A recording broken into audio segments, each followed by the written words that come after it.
Time to redo this basement? Yeah. A home gym, movie theater, model train utopia. Or yoga studio? I'm flexible-ish. Great. I'll just use the U.S. Bank mobile app so we can plan it out. Which way are you leaning? Setting a savings goal or applying for a home improvement loan? I say we look at both options, right here in the app. Budget for a really good home gym. We deserve it. Noted. Help for today, planning for tomorrow. That's what U.S. Bank is for. U.S. Bank. We'll get there together. Equal housing lender member FDIC. Yo, yo, yo. It's time for the show. It's time for the Kevin and Nikee show on iHeartRadio. Yeah, yeah, yeah, yeah, yeah, yeah. It's time for the Kevin and Nikee show. They gon' have it lit up. Yeah, you know, it's time for the Kevin and Nikee show. They got the airways popping every city across the globe. It's time for the Kevin and Nikee show. They gon' have it lit up. Yeah, you know, it's time for the Kevin and Nikee show. They got the airways popping every city across the globe. You know him as a dope actor, Kevin D. Benton, 360 twice jam, how he keep winning. And you know the baddest actress, Nikee Warren. She so bad you walking past, she had you speaking for her. If you ain't tuning in, this your reality check. You might miss out on your favorite star celebrity guest. When they celebrate, what you do, you get the bell, yeah. During Kevin's corner, get expired and encouraged, yeah. Bend them corners, why you listen, but don't swerve. Find out what's getting on Nikee nerd. What's bothering Nikee? What's bothering Nick? What's bothering Nikee? What's bothering Nick? Keep on playing. Me and Kevin Goose and we gon' get you hit. Yo, check us out on social media. In your mobile phone, we everywhere. You ever stations played out like a ringtone. Follow me like Bino R-E-M-E-Y. Bino Remy. Pop like Semi. And my flow hotter, thicker semi.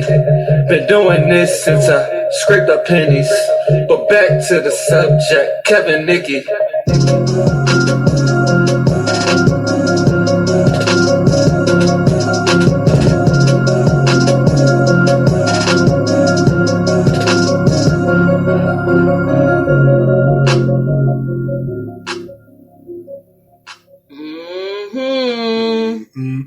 All right. All right now. All right there. It's time. All right now. All right. What's up, everybody? Yo. We are back. We are back. We are back. We are back. Here we are. It's good to be back. Yes. You know what I'm saying? This is the Kevin and Nikee show. Yes. On iHeartRadio. I'm actor Kevin D. Benton. And I'm actress Nikee Warren. And we are back. Yeah. We're back. Man. We're back. We're back. It's good to be back. It never gets old. It never gets old. Yes. Yeah.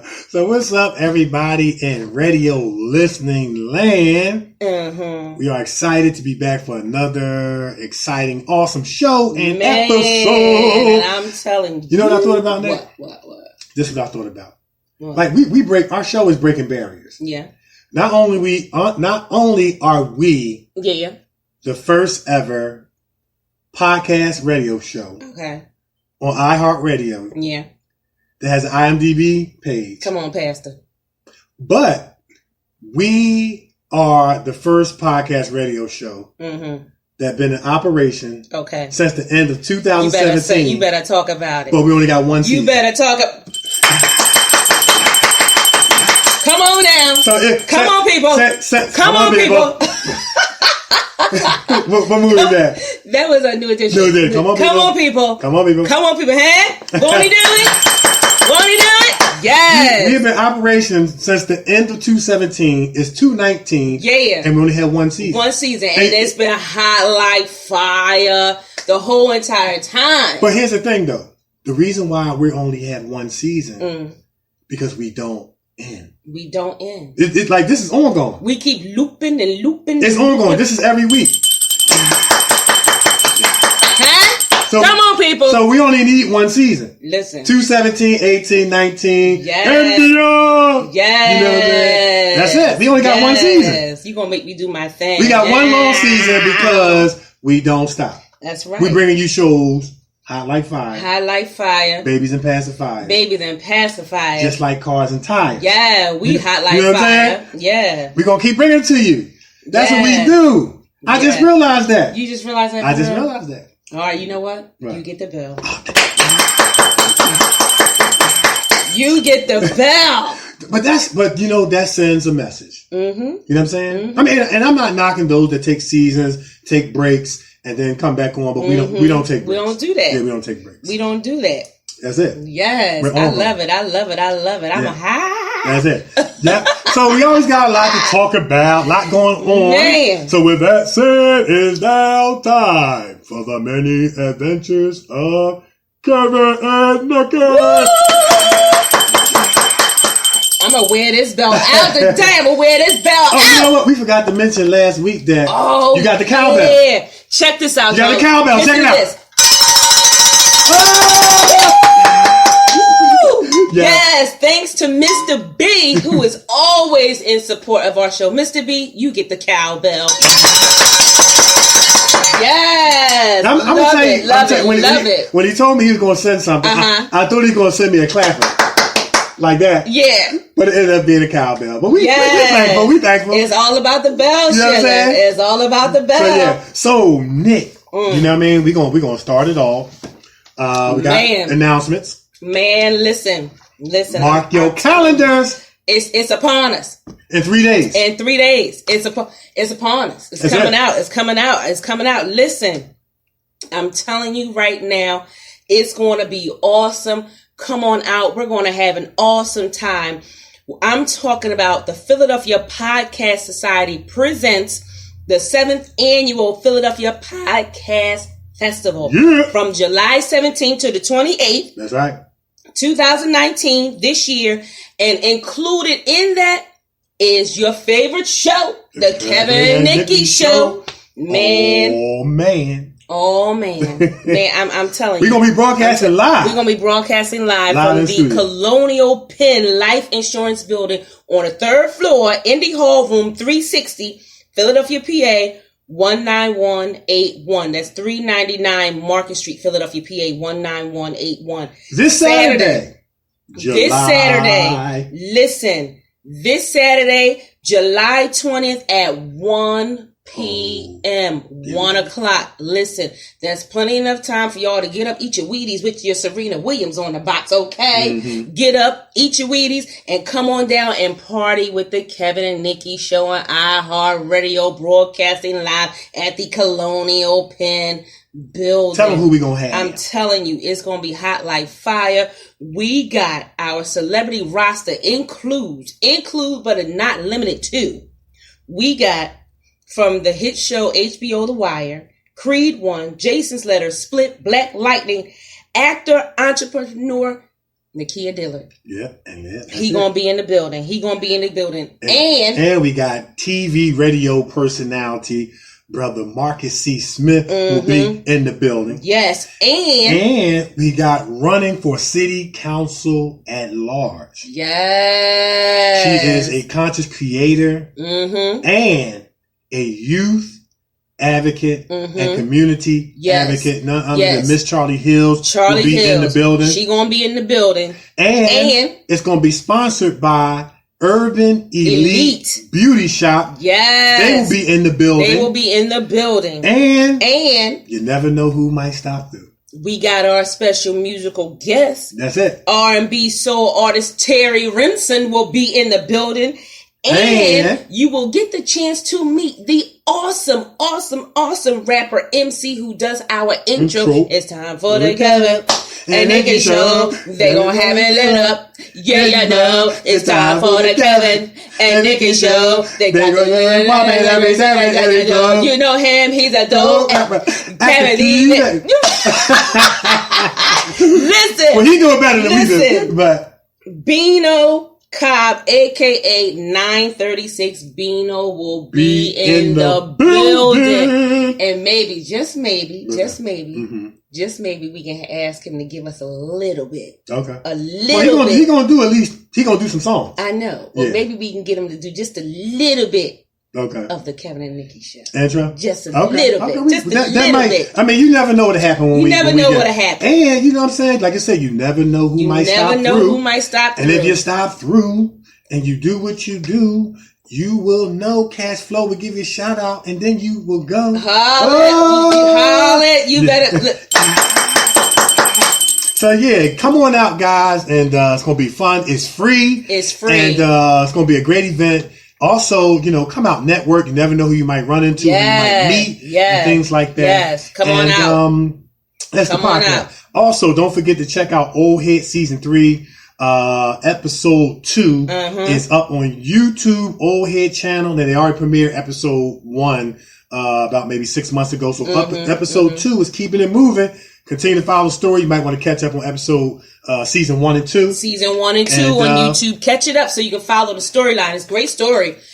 Story. And you're going to see the city councilman with his old crooked self and the mayor with his old crooked self up to no good. Don't you know up to no good. You're going to see all of that. And then you got to check this thing out. This thing is hot like fire. People are chiming in.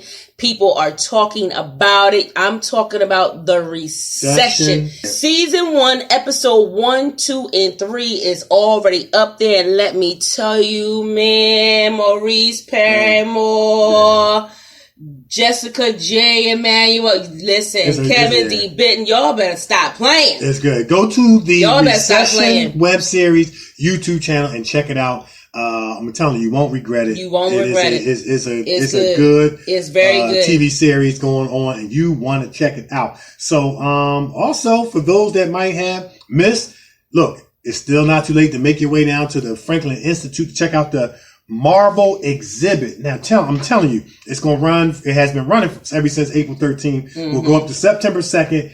And it has more than 300 original artifacts, including costumes from Marvel films. Among them on display is the first ever Marvel comic book published in 1939. Go check it out. We went to go check it out. It is phenomenal. One of the best I've seen. Yes. One of the best in the world. Yes. Yeah. And then, of course, we got our IMDb page. It's continuing to go, flow, and grow. Check it out. And we're just so proud of our show and all of our guests that have come on and shared of themselves, and their profession, their expertise, their knowledge, their information. And this is in honor of you guys, our guests. Your picture is uploaded and your episode, and you go on as yourself. That's right. It's awesome. You got to check that out. Yeah. You got to check that out. And don't forget to go on to our YouTube channels, actor Kevin D. Benton and actress Nikee Warner, and check out all of the awesome things we got up there. We got the news. Honor. What else we got? We got short films. We got clips. Yes. We got feature films. And we're going to be telling y'all a little bit more about the news. We're going to give you some news about the news and tell you more about Honor later on in the show.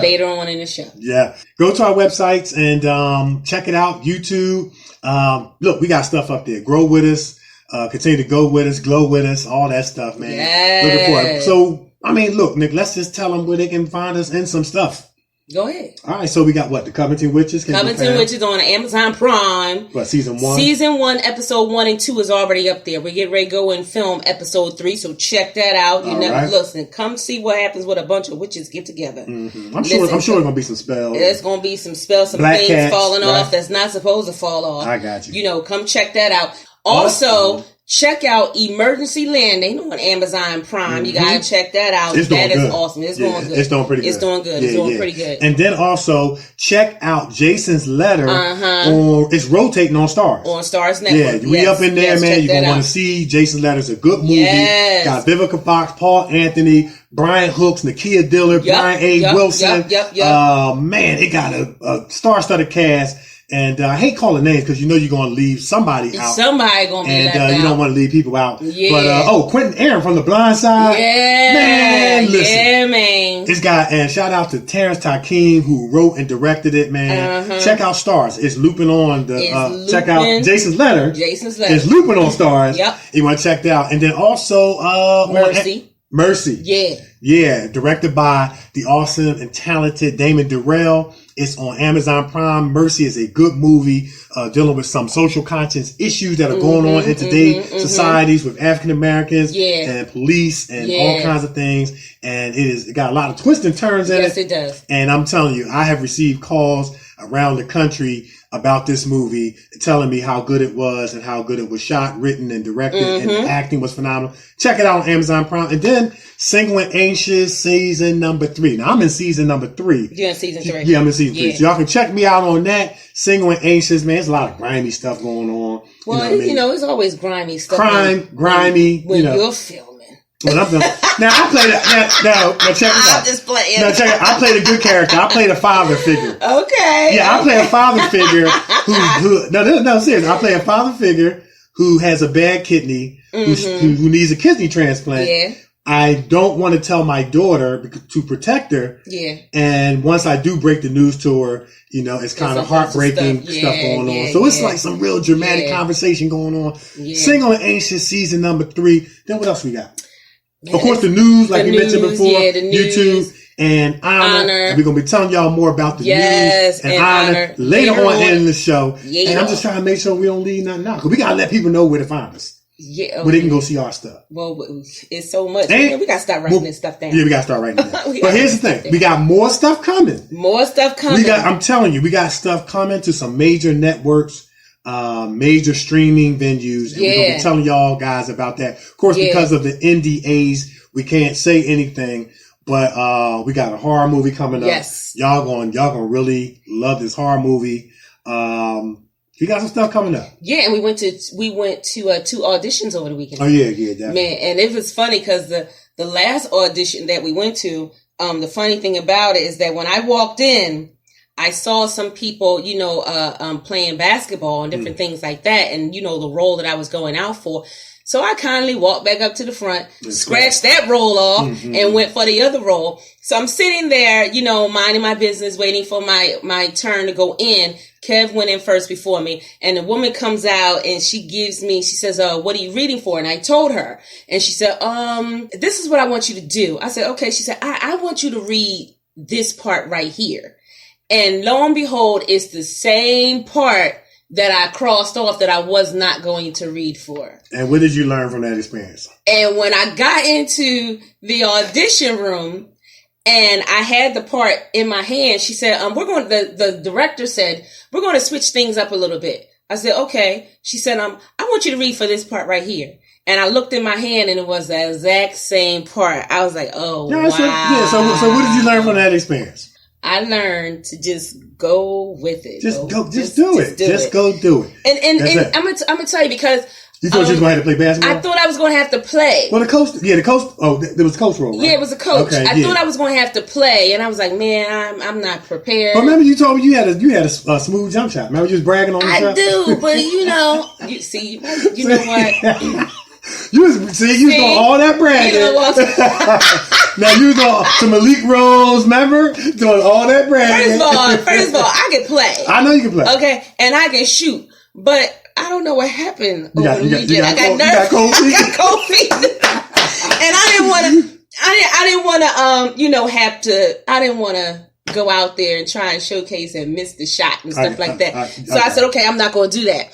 But, she said, I want you to read this right here, and I want you to really get into it. So when you went for your turn, I was sitting there and I was reading it, and and they made me read for it, and okay. I'm like, all right. But here's the thing: the end result was that the lady said that you did really good. Oh yeah, she did. The lady that came out said you did really good. And even the director came rushing out to get some water, and she saw me. She said, "Girl." Yeah, you did a good job. Oh, thank you. So, and that's it, man. And don't not do the part because it may be some, stuff included in there. Just go for it. Just go for it. You might mess around and get the role. Yeah. You know what I'm saying? Just go for it. I'm an advocate of let the people tell me no. Yeah. Now, I'm not sitting up here saying that if they want to cast somebody that look like Santa Claus or Santa Claus's age that looks like maybe 60, 70 years old, that you're 35 and you should go out for that role.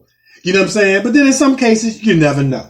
You know what I'm saying? In my case, there weren't any roles that were tailored to me as a male. Yeah. If it, they were tailored to the females. Right. But I still applied. Yeah. Because, me just wanting to be in a basketball movie, that kind of thing, being a, former ball player. I'm still a ball player, but. You're still a ball player. Once a ball player, always a ball player. Always a ball player. But anyway, so I applied. And so I was like, look, I'm going to let them tell me no. Yeah. I'm not going to tell myself no. Yeah. And so I submitted my resume and headshots, all that stuff. And then lo and behold, they emailed me back saying that they wanted me to come out and audition. Yeah. So when I got in there, I reminded the director, I said, hey, they really didn't have any roles for me, but you guys sent me the email, so I'm here. Yeah. So I came and she said, you got a monologue, don't you? I said, yeah, I got 4. Which one you want? You know what I'm saying? I got 4. She said, okay. So I sat down. I started out with my shortest monologue too, right? So I did my first monologue. It went very, very well. I felt good about it. So she going to test me. She said, all right, then give me another one then. I said, all right, come on. Just let me know when you're ready. And I did a longer one, the second one. This is about 2-3 minutes, about 2 minutes, 2-3 minutes. Yeah. And I did well, felt real good about it. Afterwards, she said, okay, we'll be in touch. Like that. I shook everybody's hand and I ran out the gym. That was it. So, like Nick said, don't turn nothing down. Don't turn nothing down. Just go in there and do it. Let the chip fall where it may. Put your best foot forward. Give it all you got. And leave it in God's hands. That's what we do, man. That's it. It simplifies things. You know what I mean? And it does. And from what I heard, it sounds like she's going to get the role, and it sounds like I'm going to get the role. I hope so. Because once I started to get into, it, I was like, okay, I can get into this. Yeah. And the lady said, I'm looking at you. See, the funny part is that I had 2 roles in my hand, and they was like, well, give me this. That's it.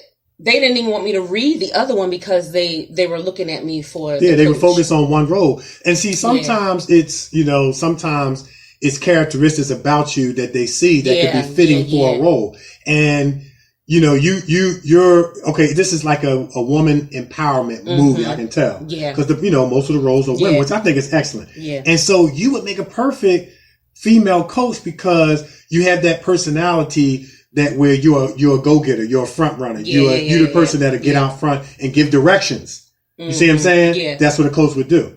So, coaches normally know how to play, but they played in the past. Right. So you wouldn't have to get out there. You wouldn't have to get out there and shoot any jump shots or run layups and stuff like that. You just would have to give instructions. Mm-hmm. You know what I mean? That's it. Okay. So, all right. So we'll see what happens from there. We'll see what happens. We'll keep your guys posted. And we'll keep going from there. So I think that's about it. Is that all our adventures? I think so. Man. I think so. But what they say, the adventures continue? The adventures continue. So we'll see we'll see what we'll get into next weekend. Yeah, we'll see what happens. So we're going to take a break? Yeah. So we're going to take a break. But before we do, man, listen. And so many good things I can say about our special guests.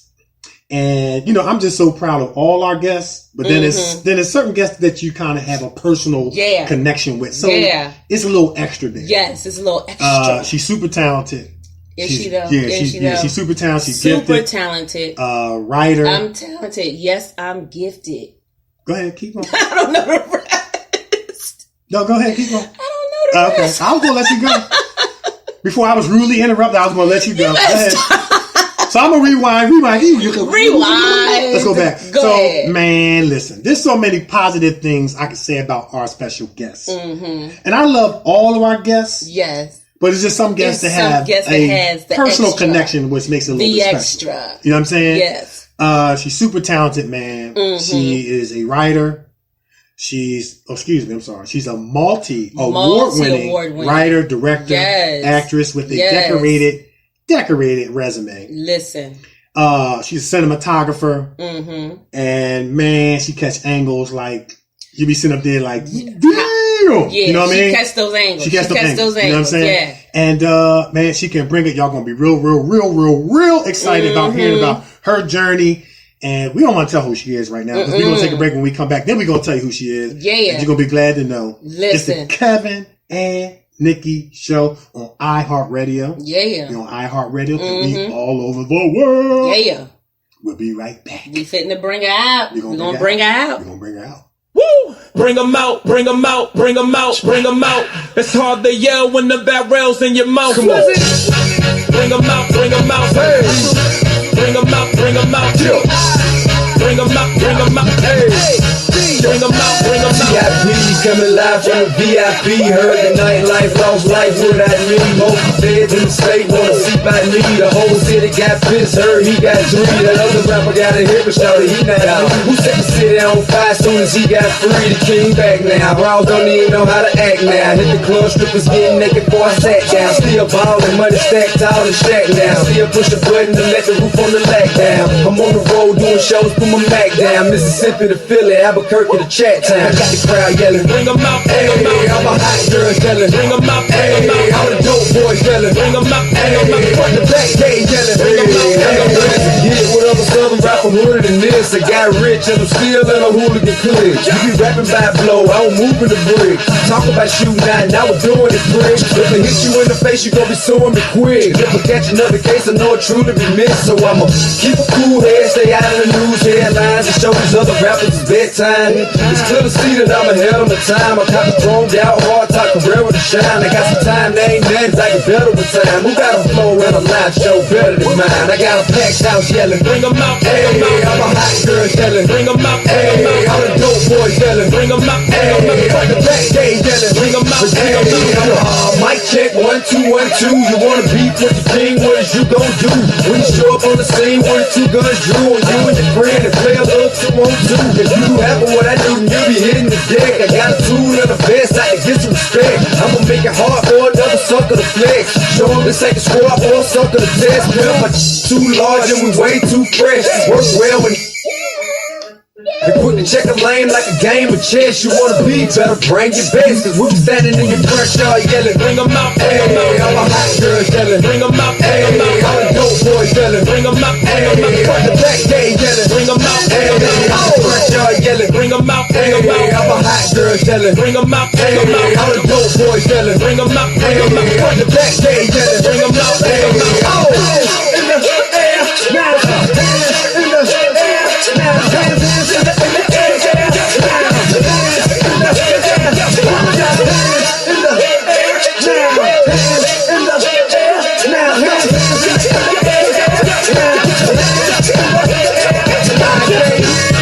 bring 'em out, bring 'em out, bring 'em out, bring 'em out, bring 'em out, bring 'em out, bring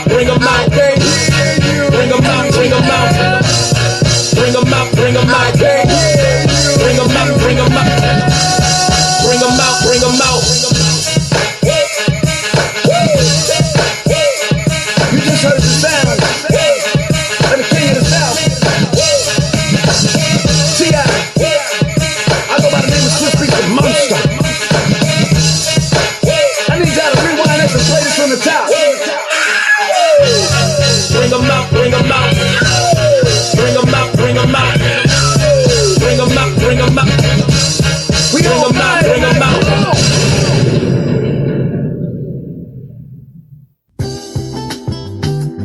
Satisfy your sweet tooth with some tasty treats from the Brownie Shop.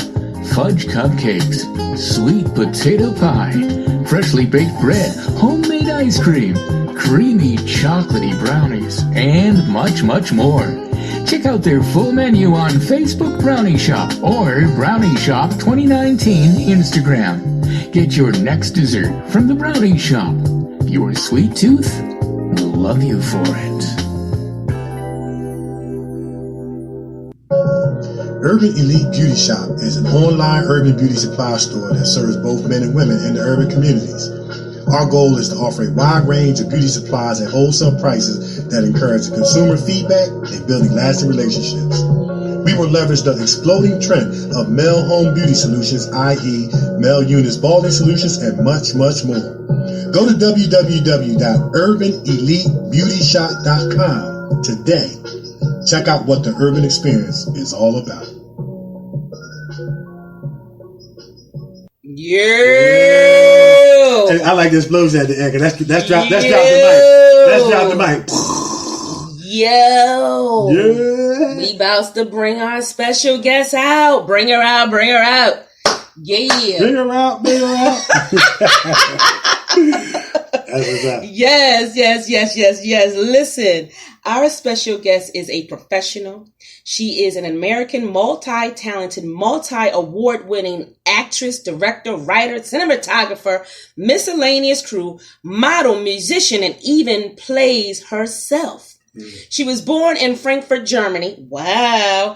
Always had a passion for entertaining. She got her first taste of acting when she was cast as a lead role, which was basically for Mel in Jack and the Beanstalk. We're going to talk about that. Well, see, we just mentioned that. We're going to talk about that. We just mentioned that, go out. Jack and the Beanstalk. Okay. Since then, she knew that all she wanted to do was to be an actress, and as a result, she began landing roles in voiceover work before putting acting on hold in 2005. She took up modeling when her photographer, Peter Bellinger, submitted her portfolio, and she landed photo shoots with decorated brands such as Forever 21, one of my favorite stores, and Nike. This positioned her to launch her own production company in 2008 called Jive Productions. She started out by filming videos for commercial clients to help them market and establish branding in their respective industries. So while working on expanding Jive Productions, she landed roles in various productions with her favorites. Well, some of her favorites was House of Cards, Law and Order SVU, and voiceover work for Grand Theft Auto 5. But you've also seen her starring on Hit TV One show For My Man, on MTV, BET, HBO, and also in many of your favorite films and TV shows. Now, if you have not seen her in action, you can check her out in the highly anticipated, newly released crime drama, The Recession web series, written and directed by the multi-talented, multi-award-winning director Maurice Paramore. And when she is not acting, doing voiceover work, modeling and writing and producing music, she turns her attention and focus to writing and producing her own films and TV projects. Yes. Now, with her past and present success, our special guest has film partners, filmed a teaser for her highly anticipated web series, Omega, and always has her feature films and short films in the works. Now, most recently, 2 of her short films that she wrote and directed, Honor and the News, which she also acted in, were official selections in the New York City and State TV Plays and Film Festival, which were 2 films selected out of only 3 films in the drama category. She got to get the bell on that. Yes. Now listen, her stock, y'all, is rising fast. Okay. And having the opportunity to work with her favorite director, Joel Silver, prepared to see her on the TV screen, big screen, and sitting in the director's chair, moving forward as her schedule is very full. She is on her loving journey. Now listen, who are we talking about? We are talking about none other than bring her out, Jessica Immanuel. Yes! Woo! Yes! What's up, Jess? What's up? Y'all are hilarious. I love y'all. I love working with y'all. Yeah, love you too. Love working with you as well. What's good with you? Yeah. So how you doing? I'm good. You know, any day above ground is a good one. So I know that's we ain't gonna complain about much more. I got you. How are y'all? We doing good. We doing better now that you're on the line and on the show. And before we get started, man, we always definitely want to take time out and thank our special guests, celebrity guests, for coming on the show. We know you guys are very, very busy. Yes. So thank you for coming on the show, sharing with us and our listeners. I know everybody's going to get a lot out of it. Thank you for having me. Yeah. So listen, we're just going to jump right into it. Let's jump into it. We're just going to jump right on into this thing because she hot like fire right now.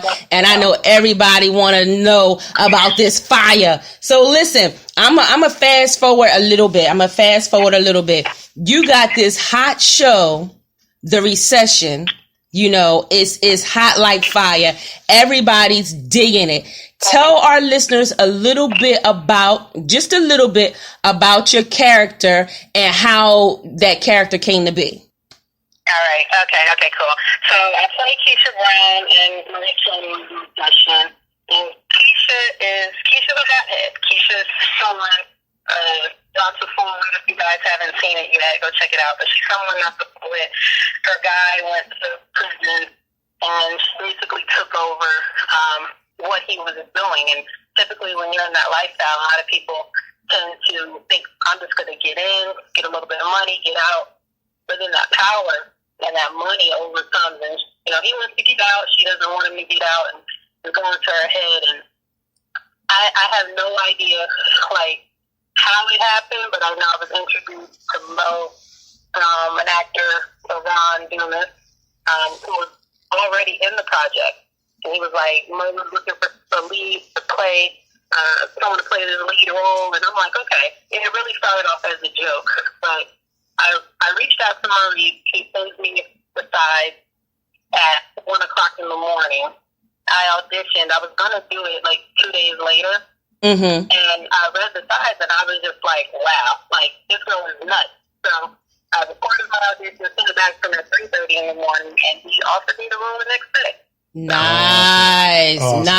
nice. Right. Now, this role, Keisha Brown, is diametrically opposite of who you are in real life. Keisha Brown is she's ruthless. This girl she's is crazy. cold. Yeah. She's sociopathic. And a lot of other synonyms that would, an adjective that would describe or be you know what I'm saying? So how do you get ready for this character? How do you prepare for a type of character that would stick a gun in somebody's mouth and pull the trigger? Right, back in, I want to say July of 2017. Okay. And once he told me, because you guys know me, it's totally opposite from who I am. I'm goofy, funny, laid back. I don't think there's a ruthless mood in my body. I can be, but not like how Keisha is. So I had to do a lot of studying. So okay. I studied. I was watching all these documentaries on these drug lords, in particular, drug lords, and I came across this one named Griselda Blanco. Okay. And I just pulled up every article and every documentary I could find on her, and she was cold. So I just kind of became Griselda. Okay. Just came into her world, and that's how I prepared for this role. Okay. Wow. Okay. Well, that definitely leads me to my second question. After you have been on set, you've been in this character. We understand as actors that we become emotionally invested in the character. Of course, what you're talking about is doing what Nikee and I always say, research. But how did you come out of the character once it was like Mo said, it's a wrap, because, we just don't turn it on and off because we're human. Right. So what did you do to come out of that character so that, when you was in, say, 7-Eleven buying something and somebody cut in front of you, you didn't go ruthless on them? Yeah, how do you? Right. It wasn't nothing I did. It was something my boyfriend actually saw. Okay. And it was something really petty, and I checked him, in the most vicious way. I was still on set, and I checked him. And he was like, Keisha, calm down. And what he said, it was wow. I've been on set a month, and he's calling me Keisha. So I stepped back, and I was like, wow, I got to pull up out of it. So it was that whole interaction I had with him. Okay. And, it kind of snapped me out of it quickly.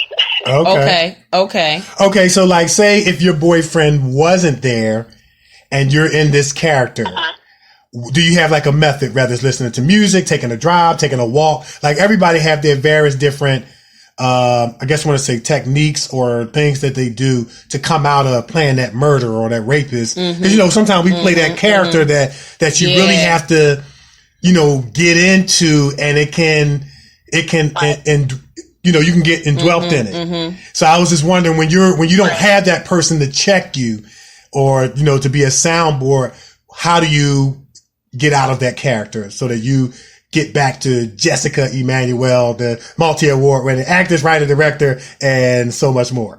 I I just write. I'm writing all the time. So, Okay. like if I'm feeling trapped in a character that I can't get out of, I'll just write something. Mm-hmm. Okay. It's short, whether it's feature, Okay. and I'm just writing, and just eventually I'll get it all out. Mm-hmm. And that's pretty much been my method since I was younger. I didn't really have a lot of people that I was friends with because I didn't trust a lot of people, and I always spent a lot of time writing. So that's been my therapeutic way of releasing. So if I don't have that person, I'm always writing something. There you go. That's awesome. And that's like a counseling technique. Yeah, too. because it's amazing how we all use our backgrounds to help bring us out of things. Like Right. she's a writer, so she writes. Right. You're a ball player, So I go play basketball. I'm a musician, so I'll go and listen to music. Right. That's awesome. Right. That's right. awesome. Absolutely. That's awesome. Yeah, that's awesome. So now it's the series is just hot. It's hot like fire. Everybody is all over it. Now, when the first episode dropped and you guys saw them numbers, because it's all about the numbers, what was going on in your head?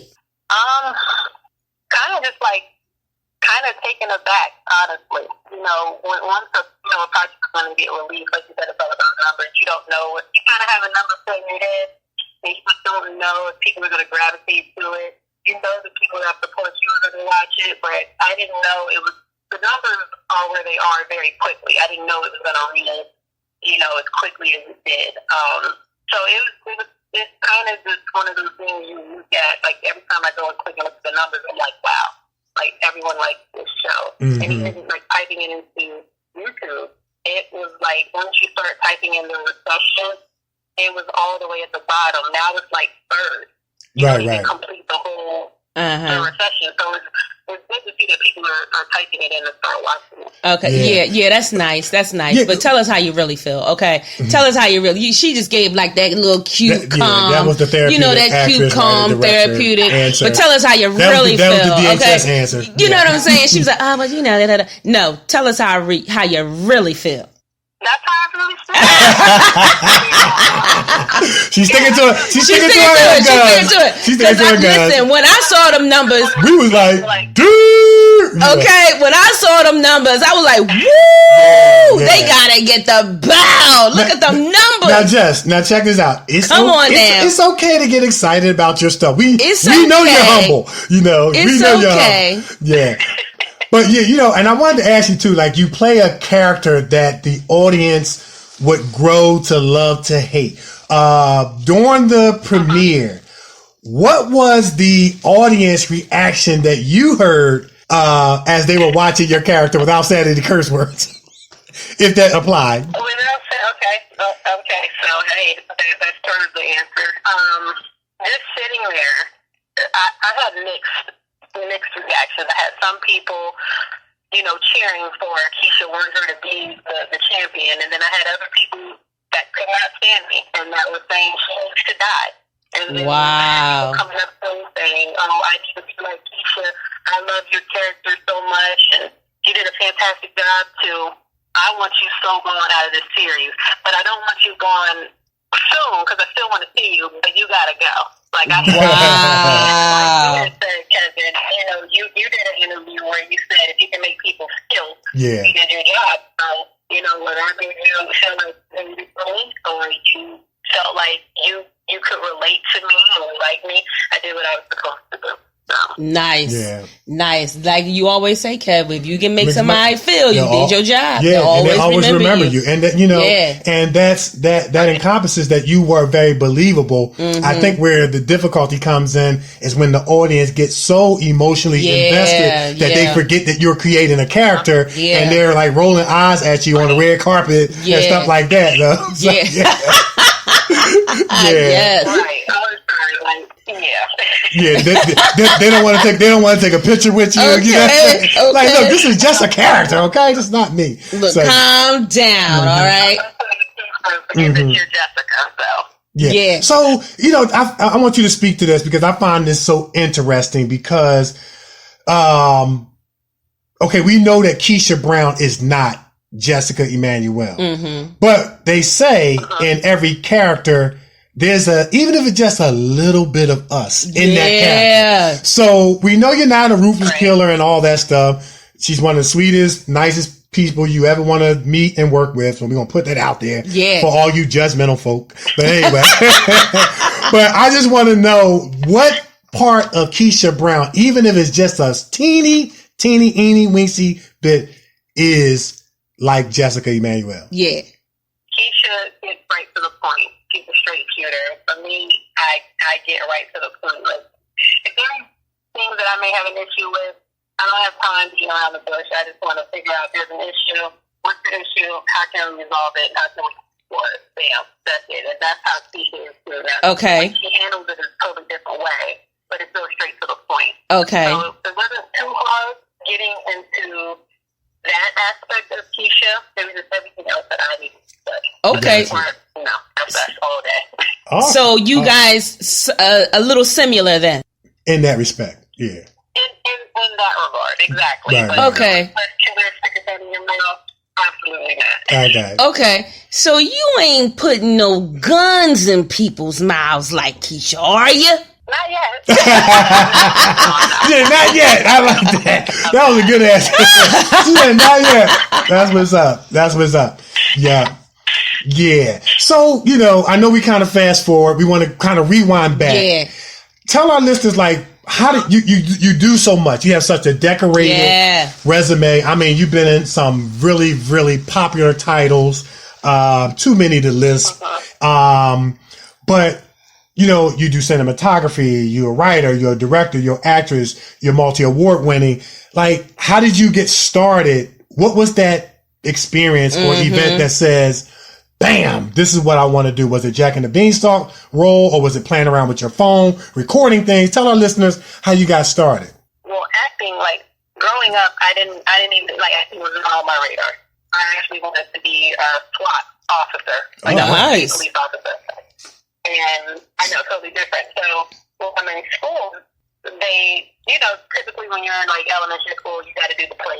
We had like to do stuff. And here I am, just a little kid, 6 years old, and I'm like, this is really easy for me to remember. Like, I can remember lines quickly. Mm-hmm. And I'm just going, and I just did my little thing, and they just made me Jack, which was a male. And I'm like, okay. But when I performed it at for the school, that standing ovation, I don't know if they were just standing up because we were kids or what, but that's all it took to me. And I was like, I like this. The attention was cool. I'm like, this is probably something I really want to do. Mm-hmm. But as far as like my company, how I really got invested in it is when you go out on these casting calls. You know, typically, Black people tend to be typecast for certain roles. Yeah. We're either the help, the gangbanger, or someone who lacks intelligence. So that's how I formed my company. And my company was strictly to cater to African American actors. So I'm like, okay, with my writing background, because I like to write, let me write roles that show the range of what a Black actor can do. But more than the need or the gangbanger or someone who lacks intelligence. You know, we can be doctors. We can give out these powerful monologues. So that's my whole point. I didn't do it for the accolades, which they're nice, but I didn't do it. I specifically did it to help other actors add something to their demo reel. So you run into a lot of actors who may have a couple of pieces in drama, maybe one in comedy, but they don't have something in horror. So you want to show that whole little range. So I'll write something short. I'm like, hey, let's film this and add it to the reel. That was my whole purpose on why I formed my company. That's awesome. That is awesome. And and you know, since you brought up how you write with particularly African Americans in mind, you know, we had Tobias Armand from Black Panther, who's a friend of ours, friend of the show. He was on the show, and we got into this conversation about cultural pride. Now, some people, you know, might listen to what you said and be like, oh, here they go again. They go to African American. And, you know, my perspective, and I think Tobias reflected that, Nikee reflected that it was nothing wrong with having cultural pride so much that you were proud of seeing your representation and like what you're doing, you're creating our representation. And as long as it's not hate against another race, or it's not with bitterness and you're demeaning or degrading another race, we don't think that there's anything wrong with it. Speak to that. What is your take on cultural pride in connection to Jai Productions and how you are creating African American representation, like you said, that, hey, we can play the doctor and the lawyer as well as the thug and the gangbanger. Right. Right. I mean, I feel the same way that everybody else feels. Like you said, as long as there's no hate toward another race, why not? So, for me, I think, like, me growing up, you want to see, like you said, representation of youth. I grew up watching Angela Bassett and Lynn Whitfield and Loretta Devine, and it's cool to see someone just like me on TV. Right. You see them playing powerful women, these powerful mother figures, or, psychotic, but you still see them on the screen. But for me, I just want to keep that going. Right. We all know this generation today is lost, but I would love to just have little black boys looking at actors like me and Nikee, you, Kevin, Logan, anyone that, any other black actor, and be like, I want to be that person. But it has to start with us. If we don't do that, we can't carry it on. Right. So, yeah. Like you said, as long as there's no hate, there should be no issue. Right. And then, like I said, we brought up the issue in that conversation as well. Like Slumdog Millionaire was a predominantly all Indians movie. Yeah. Then you had Crazy Rich Asians, all Asians. And it was like nobody had a problem with those. But until we started talking about Black Panther, which really wasn't. And it really wasn't an all black cast, number one. Because even in the, of course you had the Caucasian man who played, but even in the club scene, you had Asians, you had Caucasians, so it wasn't an all black. It was just that we were proud to see our representation, and it was empowering. It was encouraging. It was inspirational, cause I know for me, growing up, TV influenced what I thought I could be. Yeah. You know what I'm saying? Of course, you had your parents telling you, you can be anything that you want if you put your mind to it. Well, I looked on TV and I saw most of my representation in the NBA and NFL. Yeah. So I said, look, I'm going to try for the NBA. I grew 4 inches one summer, started taking basketball more serious. But it was the fact that I saw representation that gave me that mindset that it was possible. And you're creating possibility with your work by just having cultural pride and just creating our story. Yeah. Just like everybody else. Yeah. Yeah. Amen. She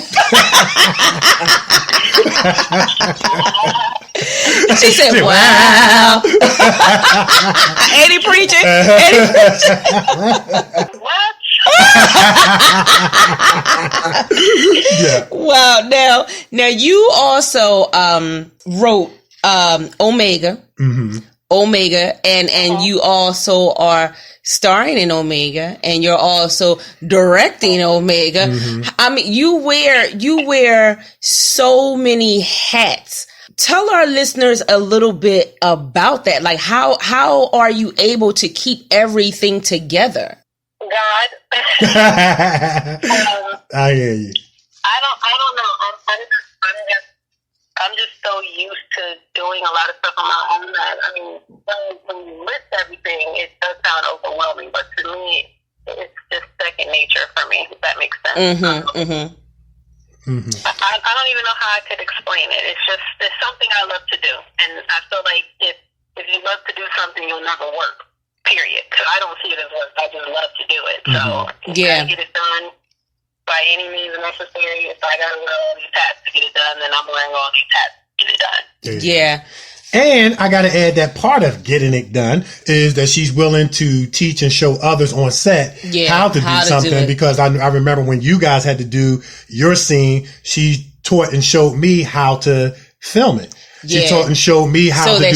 So that she can get in. And it turned out fabulous. And so, I might add to that we filmed that on a Sunday. We filmed it on a Sunday early in the morning, and we had it. She edited it, and we had it in our inbox by later on that same evening. I was like, okay. So she's definitely a go getter, a take initiative type of person. but in that same respect, in the name of getting it done, you know, willing to slow down and say, hey, Kev, I want you to hold the camera like this and to get this angle and blah, blah, blah, blah, blah. And everything still moves and you would have never known. You know what I mean? Know. So, yeah. But man, we got to talk about these film festivals. Yes, we have to talk about the film festival. Yes. So you got the news. No pun intended. No pun intended. So I like how you did that. you like how I said it, right? So you got the news that the news and honor, which you wrote and directed and acted in, has made it into the New York City and State TV and Plays Film Festival. I mean, what was your reaction when you found out that news? Without giving us the DHS answer. Yeah, don't give us no DHS answer now. That's the safeguard answer. Okay. Yeah. Actually, first off, thank you for submitting it. Because I had no idea. I was just, you know, and I saw it, I woke up and I'm like, what the heck is this? I had already had a tag in it. I don't want the safe answer and I can't curse. So, but it was like, what the, you know, and I just kind of lost my mind because, I looked into the whole film festival circuit, but for me, I don't do all this for accolades. Right. Right. Seeing it, like, it would be great, but seeing it kind of just, every time I feel like giving up, it's things like that. Mm-hmm. That just seem to happen. Like, God knows how to move. Mm-hmm. Yes, he does. It's little things like that happens. It's like, he's telling me not to. Right. And I was at a point where I was like, I'm going to take a little break, and then Chubb's tagging in that, and I'm like, okay, got to keep pushing. Yeah. Something, the light is at the end. Yeah. So I kept around the house, I'm not even going to lie. Cussing and doing cartwheels and moving around. That's what's up. I was really, really excited, but I was more happy for you guys because it kind of like me just submitting it all. I'm busy all the time, but submitting it was not because I was unsure of your talent. It was because I was unsure of mine. Okay. Okay. You know what I'm saying? So I was still going back on releasing stuff because I'm like, I know I could have shot this better. I know the sound could have been a little bit better. Mm-hmm. Gotcha. It kind of, but nice. You guys, man. Nice. Yeah. But you know something? I mean, I'm gonna tell you, it's real interesting. So, you submit these, your short films to a film festival. And once your official selection, you're then at that point, award winning. Yeah. Your short film becomes award winning. Yeah. But both of your works out of 3 movies, Honor and the News were 2 out of the 3. Now that doesn't normally happen. Right. Normally when you submit, say more than one work, and most of the time people submit one will get in. Yeah. But that means that your work took up 2 slots out of 3. Nice. And that is phenomenal. But this is not counting the actual awards show, which we're going to keep everybody posted, because now awards are going to be given out in the categories. Yeah. Best actor, best actress, best director, best cinematographer, best drama. And so this is exciting stuff, man. We're looking forward to carpooling and making our way to NYC. And making our way downtown, walking fast. Ding, ding, ding, ding. Yeah, listen, we excited. We excited. We're going to make a day out of it.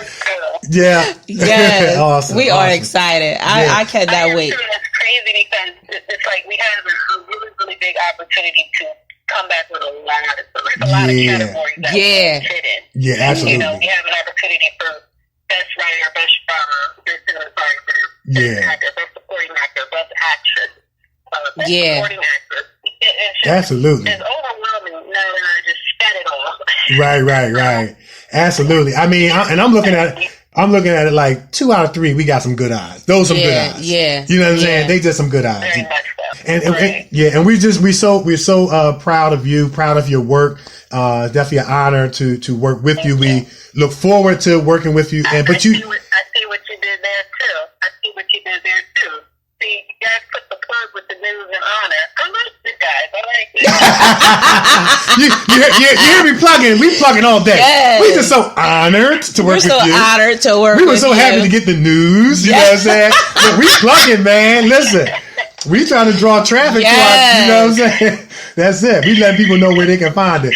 But you do phenomenal work. And, you know, I just want to, you're so welcome. And we want to invite our listening audience to go to YouTube, go to JAI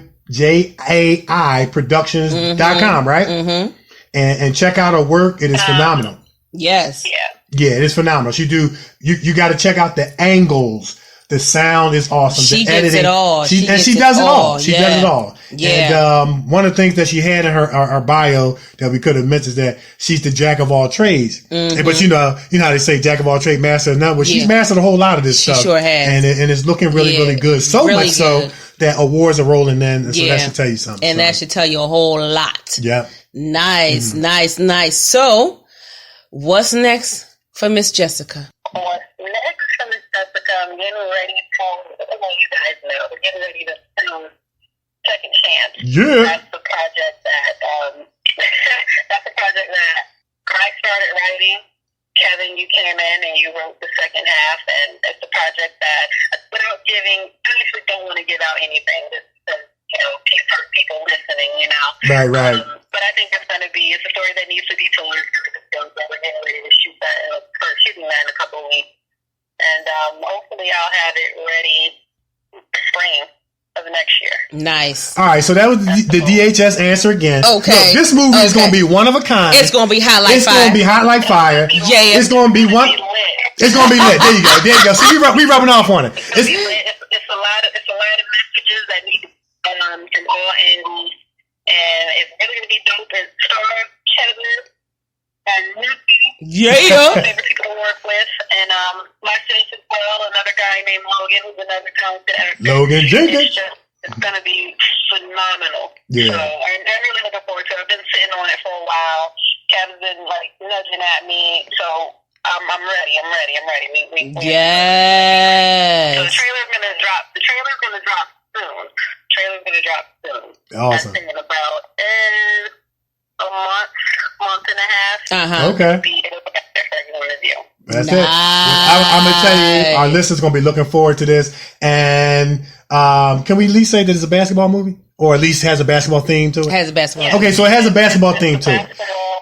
It got a basketball theme to it. And I'm going to go out on a limb because, as a ball player, I've seen just about every basketball movie. Like Mike, Glory Road, Coach Carter, you know what I'm saying?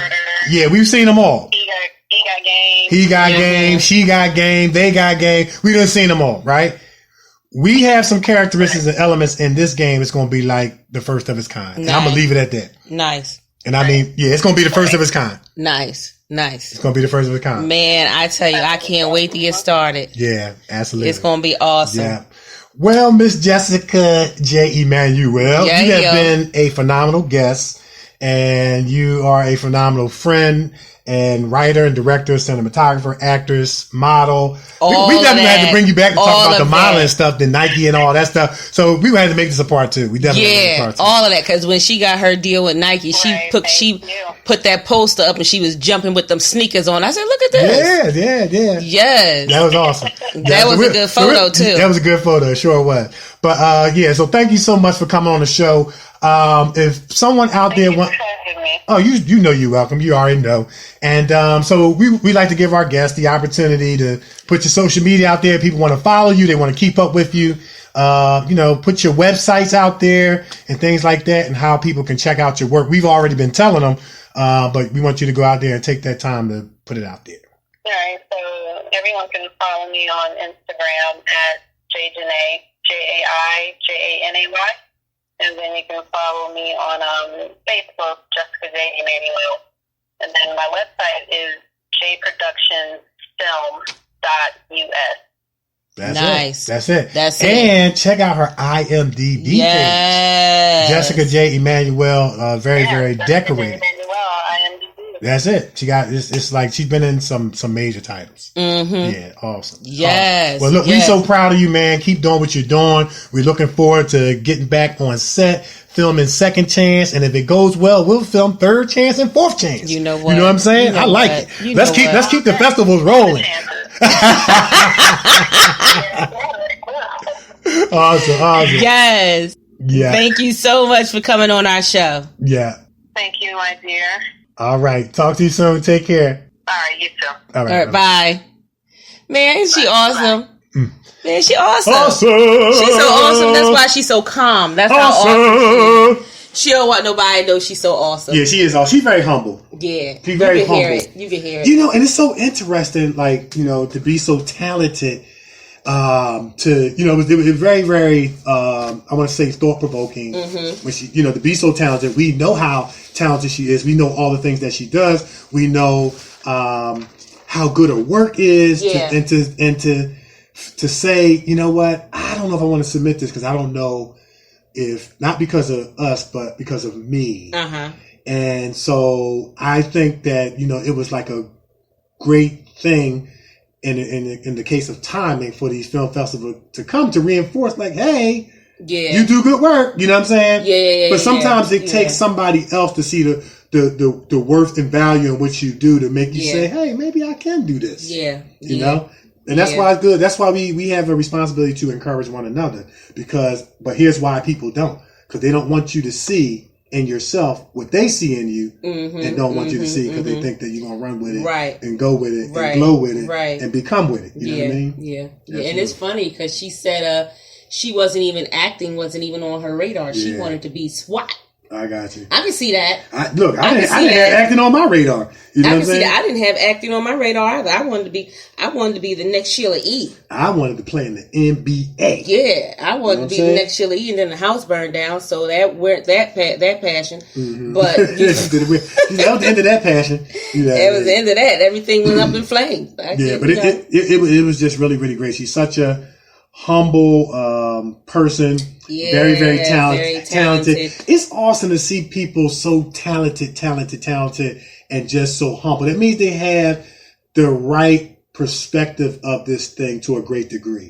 You know, understanding that nothing's not owed to you, understanding that, you know, it's a privilege to be a part of this art, to be able to tell stories and, you know, and narratives and things like that. So that was just great. That was great. And that's somebody that's going to continue to go far because, you know, it's that humility that's going to keep you striving no matter how good you get. Like, you just want to get better and better and stuff like that. So it was great. It was a good interview. It was great. It was great. Yeah. She get the bell.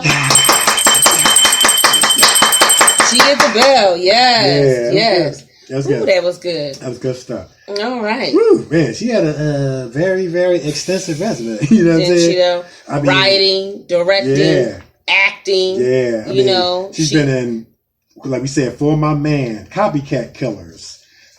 She's been in On the Game. She's been in American Crime. Partners. She's been in Grey's Anatomy. She's been in Everybody Hates Chris. The Proposal, Law Abiding Citizen, The Blind Side, Avatar.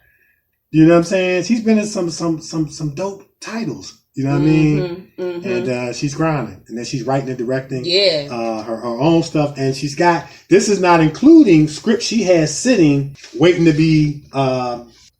Waiting to be filmed. Waiting to be filmed. That's awesome. Yeah. She's just awesome. She's just awesome. Yeah, awesome. I mean, my God, actress. She has about 33 credits. Counting. 33 film credits and counting. That's awesome. Awesome. Yeah. All right, so we're going to take a break, and when we come back, it's going to be time for news and sports. The Scholars Professional Editing Firm consists of a specialized group of academic doctors, editors, and statisticians that keep doctoral candidates moving through the academic doctoral process by providing one-to-one group mentorship and all-inclusive editorial services that produce writing advancements that result in exponential movement.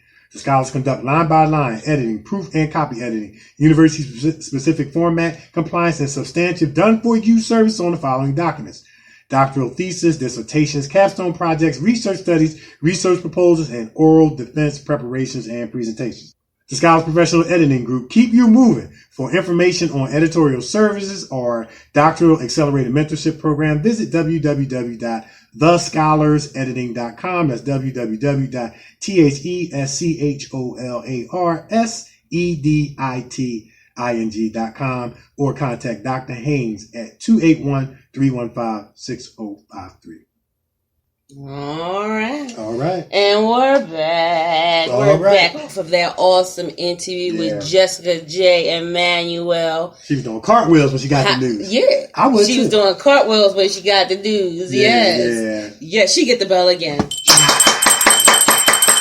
Yes. Yeah, that's awesome. That's something to be proud of. You know, it's something to be proud of. When your work, that's your work. That's your work. That's your work. You made history by filming a film, and then for it to get recognized, not just 1 out of 3, but 2 out of 3. Yep. You know, that has to resonate. That really has to resonate. That I did something right, and someone else saw the value. And I like the fact that, you know, she's putting us in positions to advance. You know what I'm saying? So not only is she writing, directing, and acting and doing a great job, she's putting other actors, Logan Jenkins as well, who did a phenomenal job in Honor. Y'all got to see Honor. I mean, he played this sociopath, this psychopath kid, and he pulled it off so much so when I was like, now Logan? You know what I mean? But he did a phenomenal job. Y'all got to see it. So yeah, we are in position. Y'all gotta check it out. Y'all gotta check it out. He did do a good job. He did a great job. It was very convincing. And he's super excited too, because when you tagged him in it, he was like, "Whoa!" He said, "Wow, this is good news." Wait, hold a minute. Wait, hold. This is great news, you know.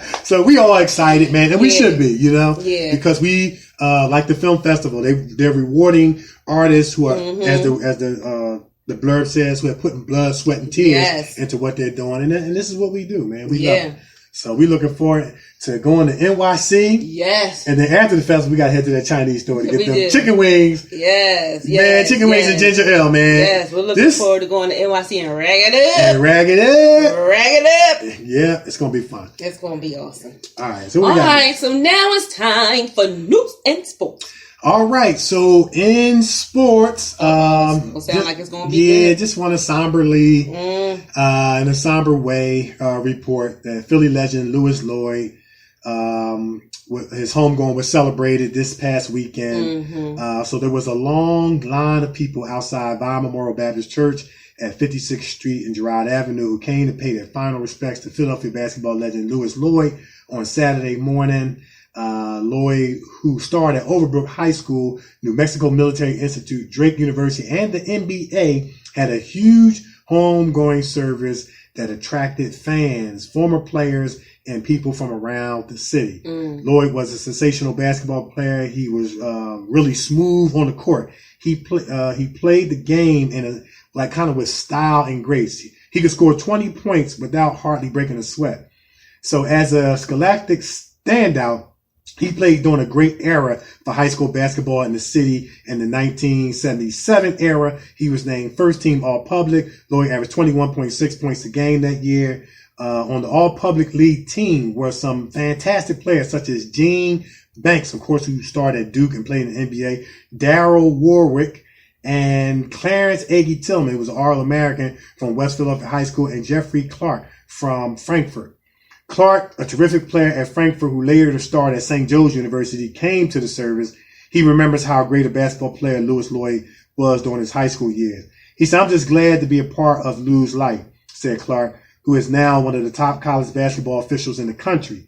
"Every time I played with Lou in an all-star game, we never lost. So that tells you what it is. He's going to be sorely missed. I just appreciated him and what he gave back to the community." We know firsthand that he was always helping kids, basketball camps. Lou and I refereed games together at the Philly Legends basketball camp. So he was always giving back to the kids. And we had a lot of kids come out of that camp who went on to play at huge, big-time Division I schools, Dalmere Cosby Roundtree. Deion Waiters went on to play, who's still playing in the NBA. Those were kids who were in our our camp. There were kids that played at Kentucky who was in our camp as well, and we're proud of that. But nonetheless, after his high school career, Louis Lloyd played 2 years of junior college basketball at New Mexico Military Institute from 1977 to 79. In his freshman year, he averaged 26.4 points a game. The following season, he tallied 31 points a game. He was one of the best junior college players in the nation. Louis Lloyd completed his 2 years in junior college and transferred to Drake University in Des Moines, Iowa, where he continued to elevate his game. He averaged 30.2 points and 15 rebounds a game. His first season, he averaged 26.3 points a game. His final college season, he was named Player of the Year twice in the Missouri Valley Conference. Horace Owens had vivid memories of his college career. Owens, a former All-Public League standout at Dobbins Tech, was a magnificent basketball player at the University of Rhode Island. He remembers seeing Louis Lloyd play in a major college basketball tournament. He said he's a person, said Owens, who is a member of LaSalle University's basketball staff, a special assistant to the head coach. The funny thing is, I can remember, I'll say 1980, we were in Iowa and played in the Far West Classic. He played with Drake. Seeing Lou in Portland, Oregon, he's always the same.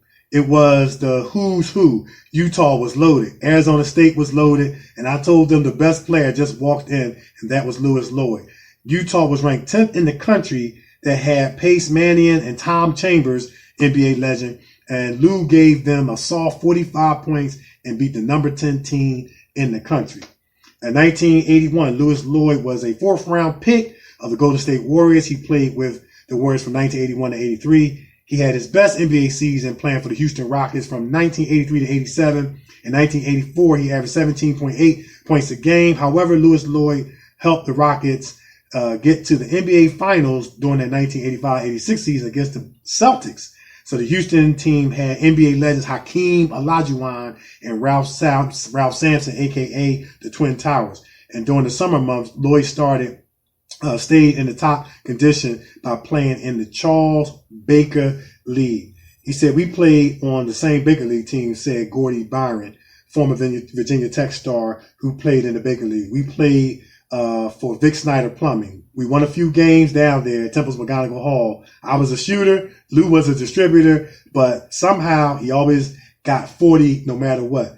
To remember him, he was just a joy to be around. Lloyd, nicknamed Black Magic, finished the NBA career in 1990 following 2 games with the Philadelphia 76ers. After a pro career, he worked at basketball clinics and had his own vending business and things of the sort. Lou died on July 3rd, and he was 60 years old. My brother, my friend, I got to know him later in life, said Maurice Mo Howard, former St. Joe's Prep, Maryland, and NBA standout. I got to know him later in life. We hardly talked about basketball. We talked about what we were going to do as men in our next move. We had serious conversations about how we were going to live and how we can make things better for our young people. He's a good man, and I'm going to miss him. And I just want to conclude by adding that, I went to the funeral. It was a phenomenal homegoing service, and it was so much Philadelphia history in that place. Mm-hmm. It wasn't funny. Wow. Bo Kimball, who played with the late great Hank Gathers, came through. Lionel Simmons from LaSalle, NBA star, came through. Bobby Johnson, who played on that same team with Lionel Simmons. You heard Mo Howard was there. City Lights was there. It was just awesome to see all that Philadelphia legacy. C9 was there, who played with Ricky Tucker and Louis Lloyd. They were what they call the first original Big Three. Okay. And it was just so good. My main man, 50 Grand from West Philly, who played in my era, Roy Lloyd was there. His brother, who was my coach in the Sunny Hill Developmental League and High School League, Chinaman, a.k.a. Daryl Lloyd, was there. And it was just, everybody was just showing love, glad to see one another. Of course, not under those circumstances, but it was so much Philadelphia history, past, present, and future. Wow. It just wasn't funny because I heard of a lot of the names that came before me, and it was so good to put a face with the names and the stories that I heard. And it was just great. We are a basketball fraternity unlike no other. And I'm going to put on record that Philadelphia has some of the best players in the world. Rest in peace, Lou Lloyd, a.k.a. Black Magic, a.k.a. Sweet Lou. Wow. He'll be missed. He will be missed. He will be missed. Yeah. Man, I tell you, such an awesome person. And I'm glad he was humble. He was humble. He was down to earth. And he had a lot of love to show people who he came in contact with. And he was always helping kids and things like that. And I'm glad I got the opportunity to talk with him, on our show. And, him and Joe Garrett, I'm glad I got the opportunity to do that. What an awesome person he was. And he'll be missed. His legacy lives on. Absolutely. It lives on. And I'm going to say this, man. As far as being from Philadelphia, there were two players that we tried to emulate. It was Dr. J and Louis Lloyd. And Louis Lloyd was a little bit more, I want to say, a little bit closer to us because he was from our neighborhood. He was from our neighborhood. He went to the public league school, but we tried to emulate his passes and things like that. And so definitely got to give a shout out to Joe Garrett, another Philly legend who actually preached the eulogy. He did a phenomenal job. Nice. And I want to conclude with this. You hear printed stories about people's lives, the way their lives ended. Right. And based on someone who went to the funeral, who knew Lou personally, who knew people who Lou confided in personally and who had shared with all of us, don't believe everything that was printed. Right. Because it might be true, it might not be true. Some of it might be true, but not all of it. We know the true story of what happened down the stretch. Right. And it would, and you know what? We're going to keep it a secret. We're going to take it to the grave with us. That's it. We're going to take it to the grave with us because, it's so much propaganda and misinformation that's being printed in the media. Well, that's because he's a celebrity. Yeah. And his life is attractive to everybody. Right. Everybody loves a scandal. Right. Everybody, well, what happened to him? Everybody wants to talk about everything, but not everything needs to be talked about. Well, yeah. And that's what Bishop Joe Garrett said. He said, stop asking what happened. And he went on to give us some tidbits in his sermon that let us know what happened and what was printed was it didn't happen like it was printed. That's all I'm going to say. Yeah. You know what I'm saying? And I'm just happy from the standpoint he don't have to suffer no more. That's right. You know what I mean? Rest in peace, Lou Lloyd. Rest in peace, a.k.a. Black Magic, a.k.a. Sweet Lou. That's all I got. Rest in peace. Well, in news, R. Kelly was arrested again. Oh my goodness. Last Friday, R. Kelly was arrested on charges which includes child pornography and kidnapping. Oh my goodness. Now here's the thing. R. Kelly was walking his dog outside his home, and when he got out there, he was surrounded by police and federal prosecutors in both Chicago and in New York unsealed charges against R. Kelly that go back over 2 decades. The charges made against R. Kelly includes abuse of women and girls, kidnapping, forced labor, and sending child pornography across state lines. Wow. And R. Kelly faced a total of 18 counts of federal. He faced a total of 18 federal counts. They are going to get this man. Yeah. I'm telling you right now, they are going to get him, and they are not going to stop until he is behind bars. These people are saying enough is enough. And another person, George Nader, who was the key witness in the Mueller investigation, was arrested on child pornography charges. Now get this, in 2018 when Nader traveled from Dubai to Washington, he had Kev on his phone child pictures. He had on his phone pictures of minors engaging in sexual conduct. Wow. And so they arrested him, and recently he accepted a plea deal for a lesser charge. Everybody going to jail. Yeah. I'm telling you right now, from R. Kelly to George Nader, they are not playing with these people. Child pornography, all that mess, it's illegal. Yeah. It's illegal. You know what? This is from the stories that we're hearing. This just seems like the season of negative karma coming back on people. Man, that's what it's seeming like. I'm telling you. Because of course, we know there's such thing as good karma. If you sow out good seeds, good will come back to you. But we're reading about a lot of negative karma coming back from people who've done decades of damage to other people's lives, and now it's coming back. Listen, I'm fitting to tell you. I mean, they are getting everybody. Everybody is getting ready to go to jail. These people are not playing. They're not playing. So R. Kelly, he is waiting for his court date, which is supposed to be later on this month or sometime in August. So he's waiting for that.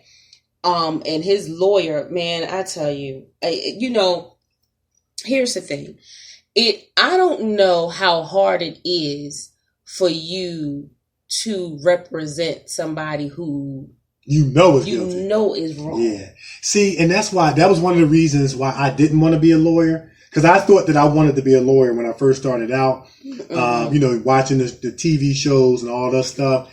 And I just came to the conclusion that I don't think I could, in good conscience, defend and get someone off the hook who I know was guilty of molesting a child or murdering somebody. But yet these lawyers do it in the name of money. Somehow they're able to compartmentalize, this is my job, and this is how I feed my family with their moral compass. And I don't think I would have been able to do it. I would have stood up and said, Your Honor, you know what? He did it. He told me last night, I just don't know if I could just go to sleep with that stuff on my conscience, knowing that there's a child that got sliced up and thrown in a dumpster, and you've got this guy off the hook when you know he did it.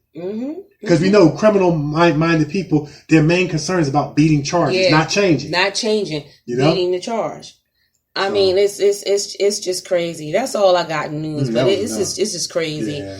I mean, wow. Yeah. Wow. That was enough right there. Yeah, I mean, come on, man.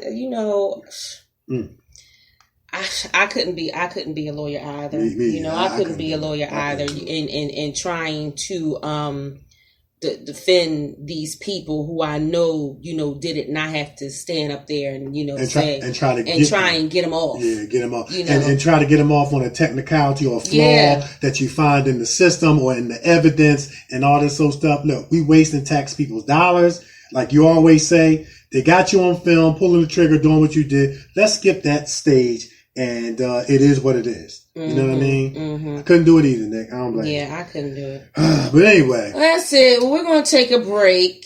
And when we come back, it's going to be time for my favorite part of the show.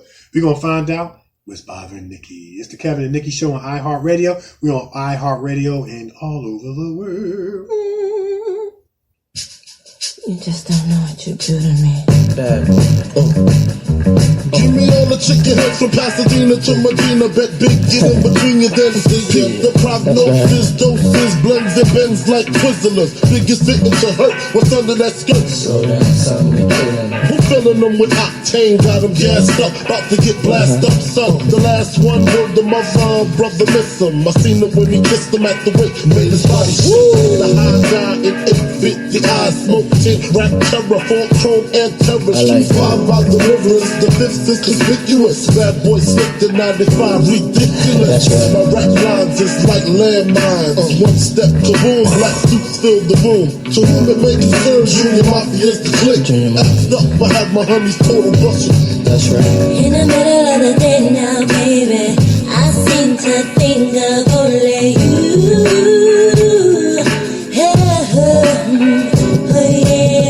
Never thinking for a moment, baby, that you've been thinking of me too. Yeah. So I can't wait for the day that we can be together. I can't let you walk away. That's right.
that video came out, I remember I got him tried to emulate the dancing.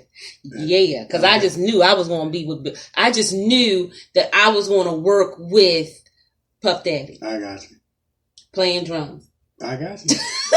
No. I'm serious. No, I hear you. I just knew I was. I'm not knocking your dream. I'm saying I hear you. I just knew I was. Everybody want to work with P. I just knew I was.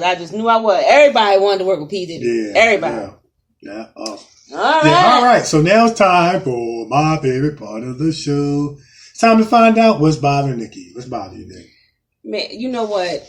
I'm gonna tell you right now. It's getting really bad out here. It really is. So we've talked about this before on our show, but now we have to reiterate it because it's getting even messier, and we see this as, you know, people are going to jail for this. Parents, you got to watch your children. Mm-hmm. You can't.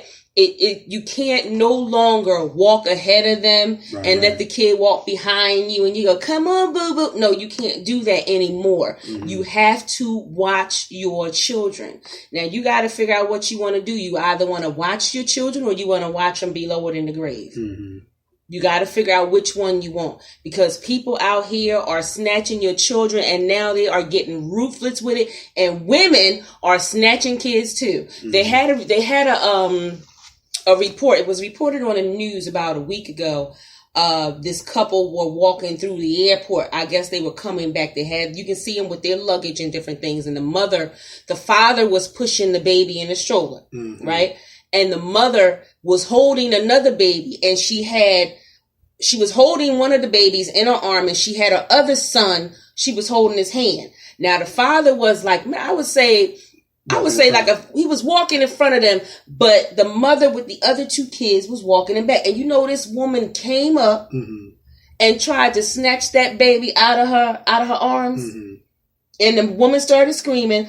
Her husband turned around to find out what was going on there. The husband said that when he saw them, he thought that the woman was just talking to her about the children. Mm-hmm. But when he seen the woman try to yank the baby, that's when he's quick did the U-turn with the stroller and was over there trying to get this woman off of his kids. Mm-hmm. So when she couldn't get the kid out of the woman's arms, she went around her and went for the baby whose hand she was holding. Mm. She went for the toddler.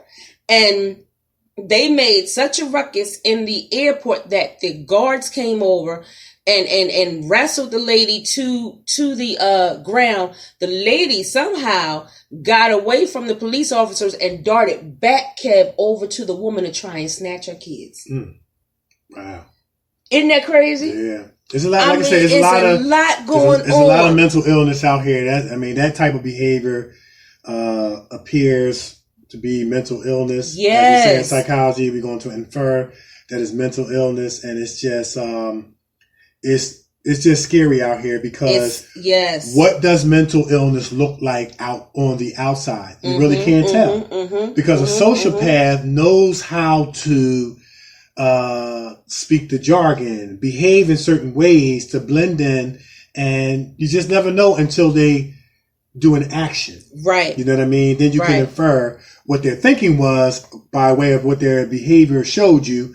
And it's just we got to be so careful about who you're around, who you let in your circle, who you let near your children. Man, you gotta be careful. You gotta be careful. You gotta be careful. And then there was another video of this woman going over to the school and posing as one of people that this kid knew, trying to get the kid out of school. To pick one of the guardians to pick him up. Yeah, trying to get this kid out of school. And then there was another incident where this school went on a class trip, and they went to, what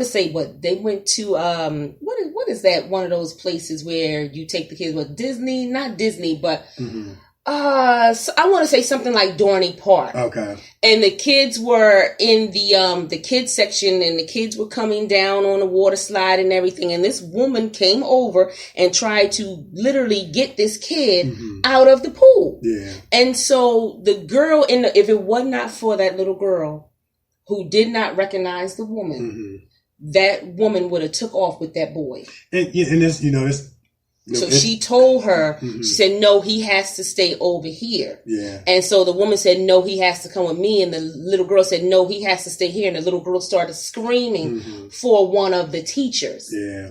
You know, I mean, you gotta watch your kids. I mean, I know, you know, these kids, sometimes they can be too much. I understand. But the thing about it, while we do understand, you know, parents, I'm saying man and woman, if you don't want to take care of your kids, don't bring them into this world. There you go. Don't bring them into this world. I'm putting responsibility on the man and the women. Men and women have to be responsible. If you don't want your kids, don't bring them into this world, because, you know, I feel sorry for the kids that have come into this world. They didn't ask to be into the family that they were born into, but yet they're suffering, especially those kids that are suffering into poverty and struggling and lack of opportunity. They didn't ask to be here. You know what I'm saying? Yeah. And so we got to act more responsible. For starters, before we get the kids here, if you don't want to take care of them, you can't provide good opportunity for them to give them a chance to get a good education, to be able to be successful in life. Please don't do these kids a favor.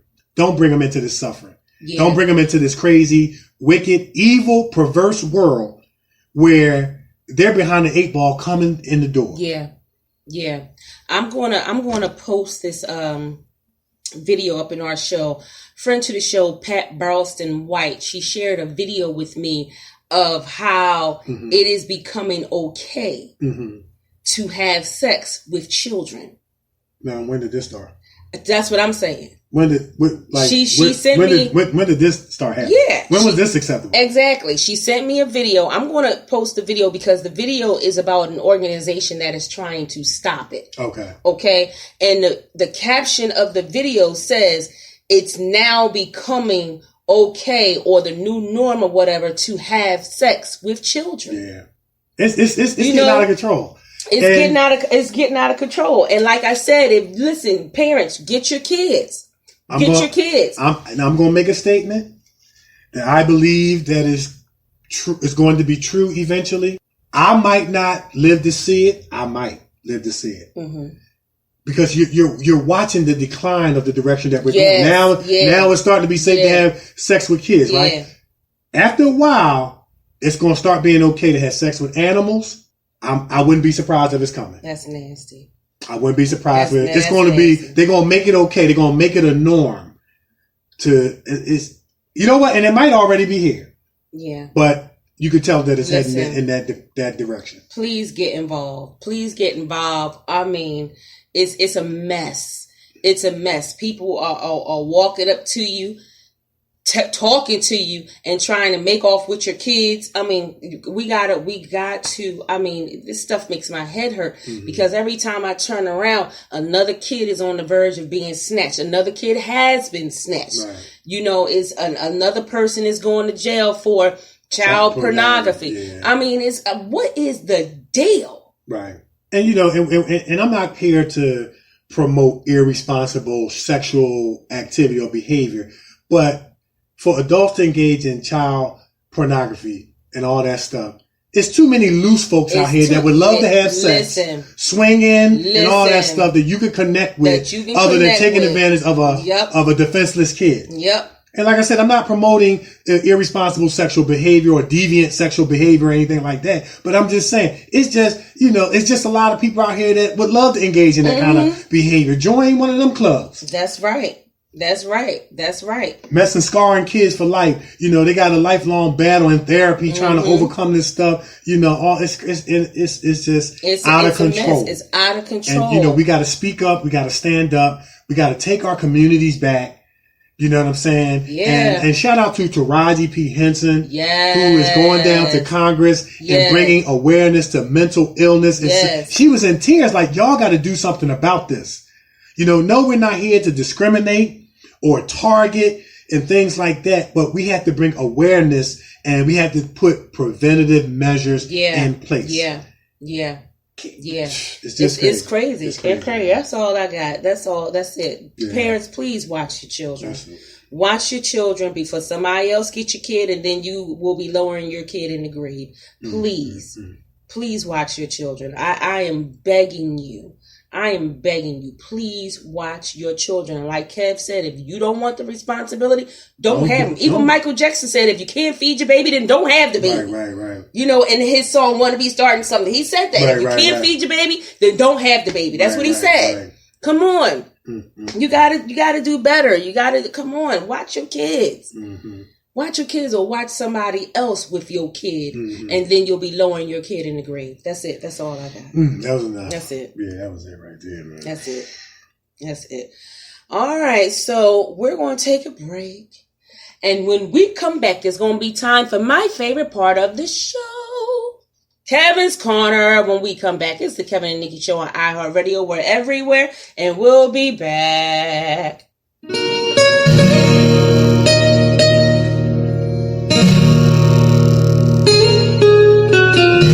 Do you feel strong because you think I'm weak? Do you feel pleasure when you're hurting me? You don't like me 'cause I'm not like you. Don't you know that I've got feelings too? Because I'm different, you can see my heart. But your angry words are tearing it apart. If it's true that God don't make mistakes, then I'm a perfect child in every way. Don't judge a book by its cover. It may be worn, but it's my story, it's the truth. Look for the good in one another. 'Cause I'd love me if I were in your shoes.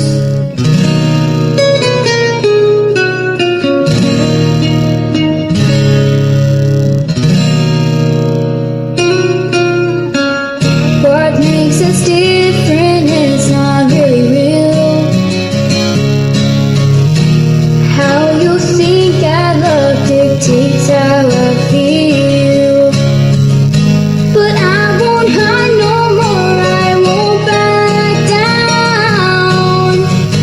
I'm gonna turn the page and stand my ground. Don't judge a book by its cover. It may be worn, but it's my story, it's the truth. Look for the good in one another. 'Cause I'd love me if I were in your shoes. 'Cause I'd love me if I were in your shoes.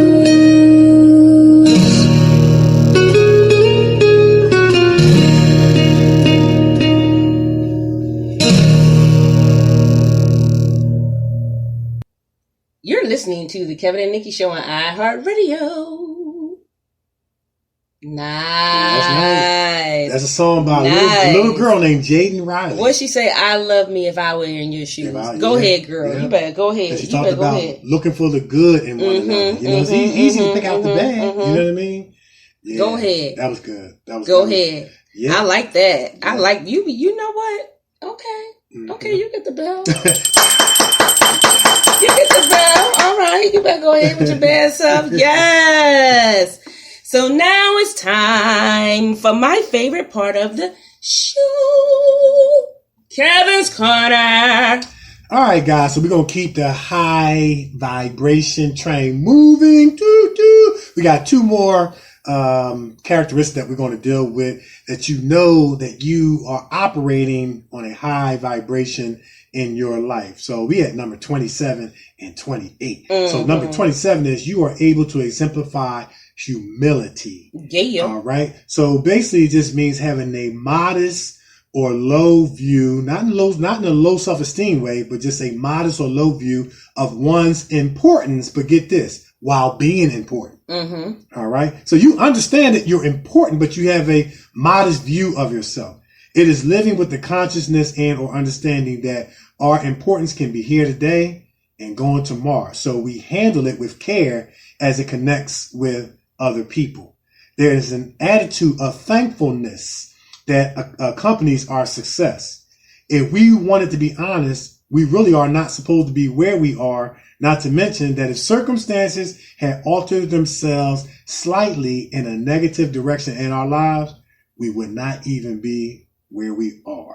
Thus, we do not get haughty, lofty, and start thinking too highly of ourselves or that we're too good and begin to look down on others, which brings us to number 28. You heard it in the song as well. You are able to see / look for the good in people. It's so easy to see the negative in people. You really don't have to go no far. Just look at yourself, because we all are imperfect. But of course, we are not talking about condoning willful wrongdoings against people, nor are we talking about overlooking or excusing antisocial criminal behavior like child pornography and so forth and so on. However, we are talking about blamelessness, and which means that we didn't make the mistake on purpose. We didn't plan to do it. And we understand that we are imperfect like everyone else. I dibble and dabble in and out of reading about theology and things like that, as well as other educational, platforms. Yeah. I was reading about Noah's Ark. You watch those, documentaries on the Discovery Channel that's trying to prove or disprove, did it really happen? So I went and read, theologically for myself. And I want to kind of tie this in with blamelessness, right? So Noah and his family was on this boat for this long period of time. Until the flood. Right. And stuff like 40 that. days and 40 nights, right? Yeah.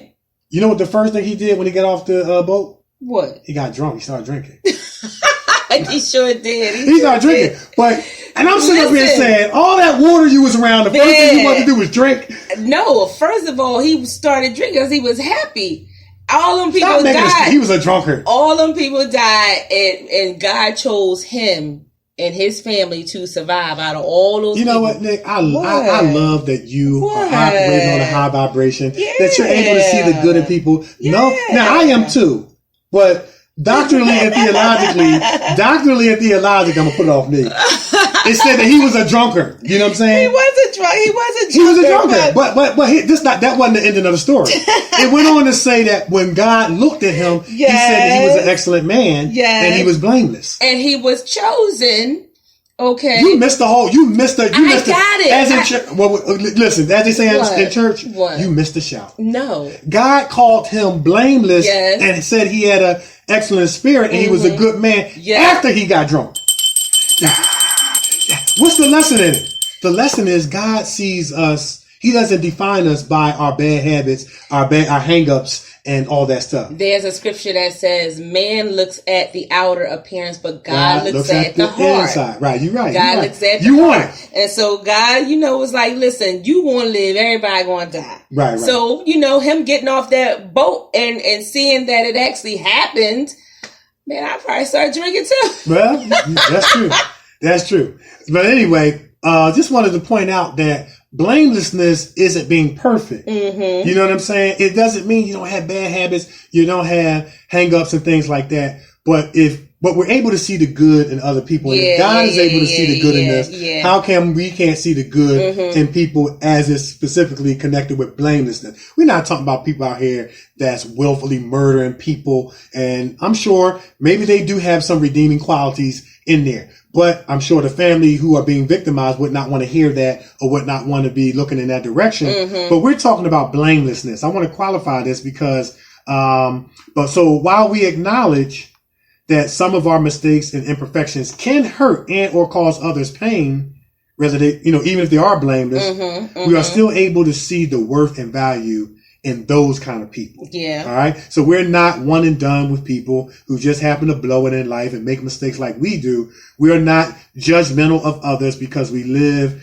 with the understanding that we are just as broken and perfect as the person that we're judging. We live with the understanding that everyone is going to have their turn to go through the tunnel of trials, trouble, and tribulations, pain, problems, and persecution. And thus it makes us want to deposit mercy in other people's lives. Yeah. Because we know, because like another theological passage I read, it said, those that show mercy shall be shown mercy. So it's like, because you know that nobody is exempt from, I'm going to give you an example, aging and or death. You want to deposit so much, mercy in other people's lives so that when it's your turn, somebody will call you up to see how you doing or come see about you. You know what I'm saying? Yes. But the result is dealing with people lovingly while we give them a balance between love and accountability. It's okay. We're not accepting people's negative behavior. We're going to say, I love you, but you wrong. But you're wrong. I love you, but get it together. That's right. And these are the type of people that we need more of. Not only those who are able to see or be humble, understanding that everything that we have can be here today, going tomorrow. That's right. And to see the good in people. But we need more people who's going to stand up and be true friends and say, I love you, but you're wrong. But you're wrong. That's right. That's right. Amen to that. You know what? You got to get it again. That's it. That's all I got, man. Wrong. That's it. You got too many people out here. Because if we had more accountability, and that's accountability. Accountability. That's it. We need more accountability, and it can be balanced with love. I believe that pendulum needs to be at 12 o'clock. Yeah. You know what I'm saying? Now we're not eliminating that there's consequences for our behavior. We're not saying that if you commit a crime, you don't need to go to jail. Yes, you do. Yes, you do. But can we give them that balance between love and accountability? That's the whole key. That's good. And you got too many people that want to be accepted so much that they're willing to go along with the wrong crowd just to be accepted instead of having the courage at the risk. Because I got friends in my life that will say to me, Kevin, I love you, but you're wrong. We having a fellowship at my house. You're more than welcome. Yeah. And I'll see you there if you come. Yeah. And you know they telling the truth, so you don't speak to them for a couple of days. Exactly. Then you call them back like, yo, you still having that the fellowship? That's you know what I'm saying? That's right. We need more people like that. Accountability. We need more accountability, man. Yeah. That's a lost art, being honest with someone in love. That's it, man. That was good. They would cut down on a lot of stuff with this craziness out here. And we had somebody to say, whoa, what you doing, man? And it would. You know? And it would. It would cut down on a lot of stuff. Yeah. But the problem is we turn a blind eye because we don't want to be cut off that cash flow. Right. You know what I mean? Right. We don't want to be cut out the circle. Cut out the friend list. We don't want to be cut off the friend. Yeah. Right. We want to stay in there. Right. So we don't say nothing. Right. You know he doing wrong. Right. You know she doing wrong. Right. Say something. Right. Go say something to them. Pull them aside personally. Hey man, can I talk to you? In private, not to embarrass or anything like that. We need more accountability. Now, here's the thing. After you do that, if they don't accept it or want to change, then you walk off. Right. Walk off because you did what you were supposed to do. Yeah. Then it's how they say, you wipe your hands of it. You done what you were supposed to do. You going about your business, but don't let it continue. And you know that it's going on because you don't want to be cut off of what they got going on. Right. And even if they cut you off for telling the truth, you can walk off with a clear conscience. And first of all, you should have. We see that the thing is, Kev, we don't have no more conscience. Yeah. You know what I'm saying? Because you should have a problem with that. Yeah. You know? And it should bother you. I'm glad you said that, Nick, because it's going to tell a lot about you about what you condone. Yep. It's going to say a lot about your character, about what you speak up about, but more importantly, what you keep quiet about. Yep. What do you turn a blind eye to? And these very same people that would turn a blind eye to the wrongdoings of others, if it was their son, their daughter, their family, they'd be crying victim. Yeah. They'd be crying victim.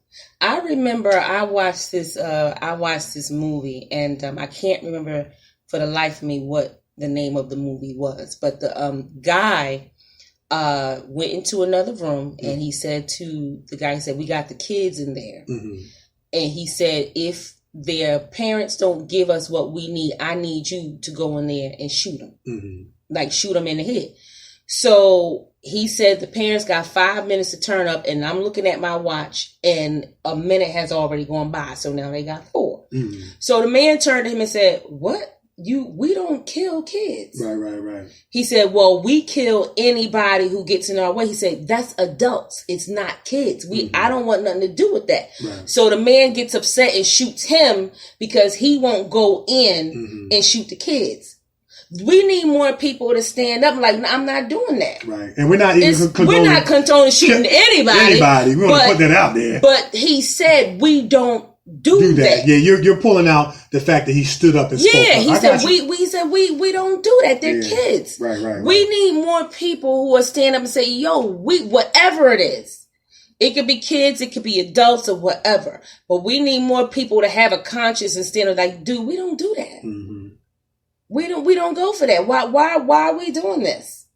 And mean it, and then have the sense enough to walk away. I don't want no parts of that. Mm-hmm. I don't want no parts of that. Right. We need more people to have a conscience and, and stand up for some stuff. Yeah. Stop being a punk and going along with everything. Right. Just and keeping your mouth shut. Mm-hmm. That's your people's. Right. Well, because that's the thing about it.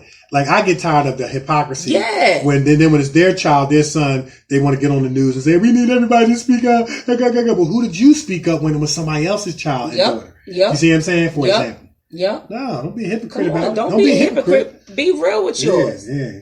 Come on. All right, so that's all I got. We're going to put it out there? All right, so put it out there. All right, gang. I'm actor Kevin D. Benton. You can find me on Facebook, Kevin D. Benton. You can find me on Twitter at Kevin D. Benton. And I finally have gotten a personal page. He gotta get it. Instagram. Yes. I'm on Instagram. Now actor on Instagram. Kevin D. Benton. Nice. So I'm looking forward to moving forward with yet another social media platform. Keep it simple. Yeah, I like it. Simple. Actor Kevin D. Benton. That's yes. it. And as Nikki said earlier in the show, check us out on YouTube. Actress Nikki Warren, actor Kevin D. Benton. Check out the news. Now award-winning news, award-winning honor. Check it out. You're going to see why it's award-winning when you finish watching it. And not tooting our horn, because we taking it with humility. But we put our blood, sweat, and tears, and we tried to pull off the best that we could just for you. So, that's all I got. Nice. I'm actress Nikki Warren. You can find me on Facebook and on Twitter. You can find me at Nikki Warren, and on the gram. Hello, I'm Nikki. That's spelled HELLOIMNIKEE. You can find our show on Facebook, The Kevin Nikki Show. You can find us on Twitter at Kevin Nikki Show, and on the gram, The Kevin Nikki Show. We everywhere. We highlight fire. If you have any questions, comments, concerns regarding our show, hit us up, The Kevin Nikki Show at yahoo.com. You got any questions, comments, concerns regarding Jessica J. Immanuel? Hit us up, The Kevin Nikki Show at yahoo.com. We'll send us your questions. We'll read it to her, get the answers, and read it back. And like I always say, who knows, your letter can be featured on our show. Man, listen, do not forget, this Saturday is going down. Come on down and party with us. See how we cut up in the studio. See how Kevin stands up and dances on the songs. Y'all got she lying. Yeah. Ain't no lies. See how he gets up and he be dancing. I'm telling you right now, we're going to have some fun. I may pull some people out the audience and start dancing. You might start that. We might start a Soul Train line. Yeah. We might just start a Soul Train line. It's going to be a party. It's going to be fun. Y'all got to come on out, man. I cannot wait. Now listen, it's going down July 17th through the 18th. The Kevin Nikki Show live broadcast at the Colonial Penn Life Insurance Building, 3rd floor, Indy Hall, room 360, and that's located at 399 Market Street, Philadelphia, PA 19181, and it's going down this Saturday at 1 p.m. Eastern Standard Time. Now listen, we start on time here at the Kevin Nikki Show. We start on time at 1 o'clock. It's going down. It's going to already be in progress. Okay? So please do not be late. Y'all want to get the show from the top of the show to the bottom. Come on out. See our special meet and greet our special guest, Nikee Diller from HBO The Wire, Creed 1, Jason's Letter, Split, Black Lightning, and he's an entrepreneur and an actor. Come on out and sing along with our special guest, R&B soul artist Terry Ransom, and the super duper 936 Bino, aka Bino Com, rapper MC, who does our intro for our show. And also check out all of the pop-ups that's going to be happening on our show. People going to be popping through. You want to see everything, so come on out and party with us. It's going down. Yep, and also don't forget our main man, 50 Grand Pots and Pans, hailing all the way from Algeria, Mr. Chim Sao Balarbi, who did the poster. He did the movie poster for the now award-winning short films, The News and Honor. Check it out. You can go to his IMDb page, CHMSOUBELARBI,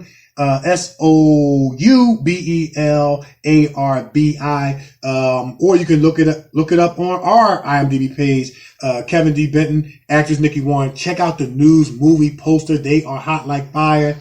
Babies and Pacifiers. And Honor. It is nice. So we gave him a special thanks, not only when we posted the news, no pun intended, about the fact that we were invited into the film festival, but just giving him thanks for a great job he did. And if you want him to do your short film or feature film poster, hit him up. Send him a message on Facebook. Serious inquiries only. That's it. That's it. That's all we got. That's right. And we want to just thank everybody from the top, middle, and bottom of our hearts. Thank you for tuning in each week. Thankful for all our special guests and all those that tune in and listen from the top, middle, and bottom of our hearts. Look, we do what we do for you. We can't do what we do without you. And as long as y'all keep tuning in, we're going to keep these hot shows coming. We're the first ever, the Kevin and Nikki Show, with an IMDb page and with only one episode because we keep going. That's right. That's right. That's right. All right. That's it. That's it. That's the Kevin and Nikki Show on iHeartRadio. We're everywhere and we're out of here. Peace. Say what you mean. You ain't gotta play games with me. It's automatic. You know it's automatic. Say what you mean. You ain't gotta play shit with me. It's automatic. No, it's automatic.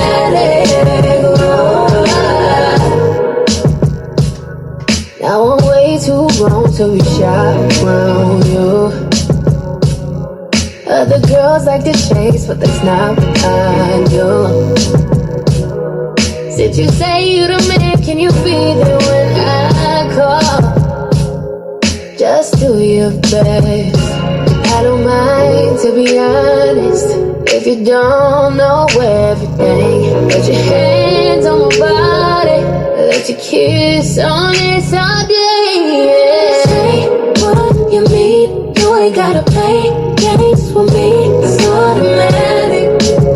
You know it's automatic. Say what you mean. You ain't gotta play shit with me. It's automatic. No, it's automatic.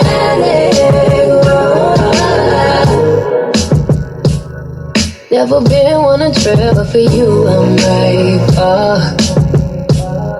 And I hope you're the type that can handle it all.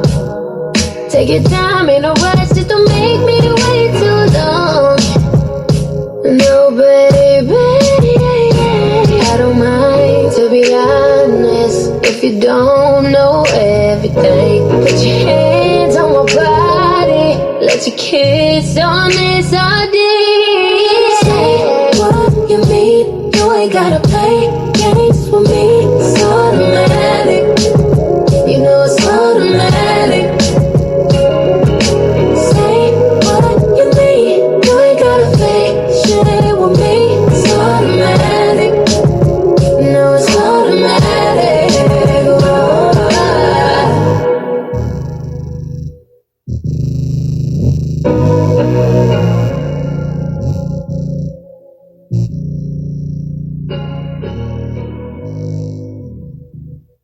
You have been listening to the Kevin and Nikki Show on iHeartRadio. It's automatic.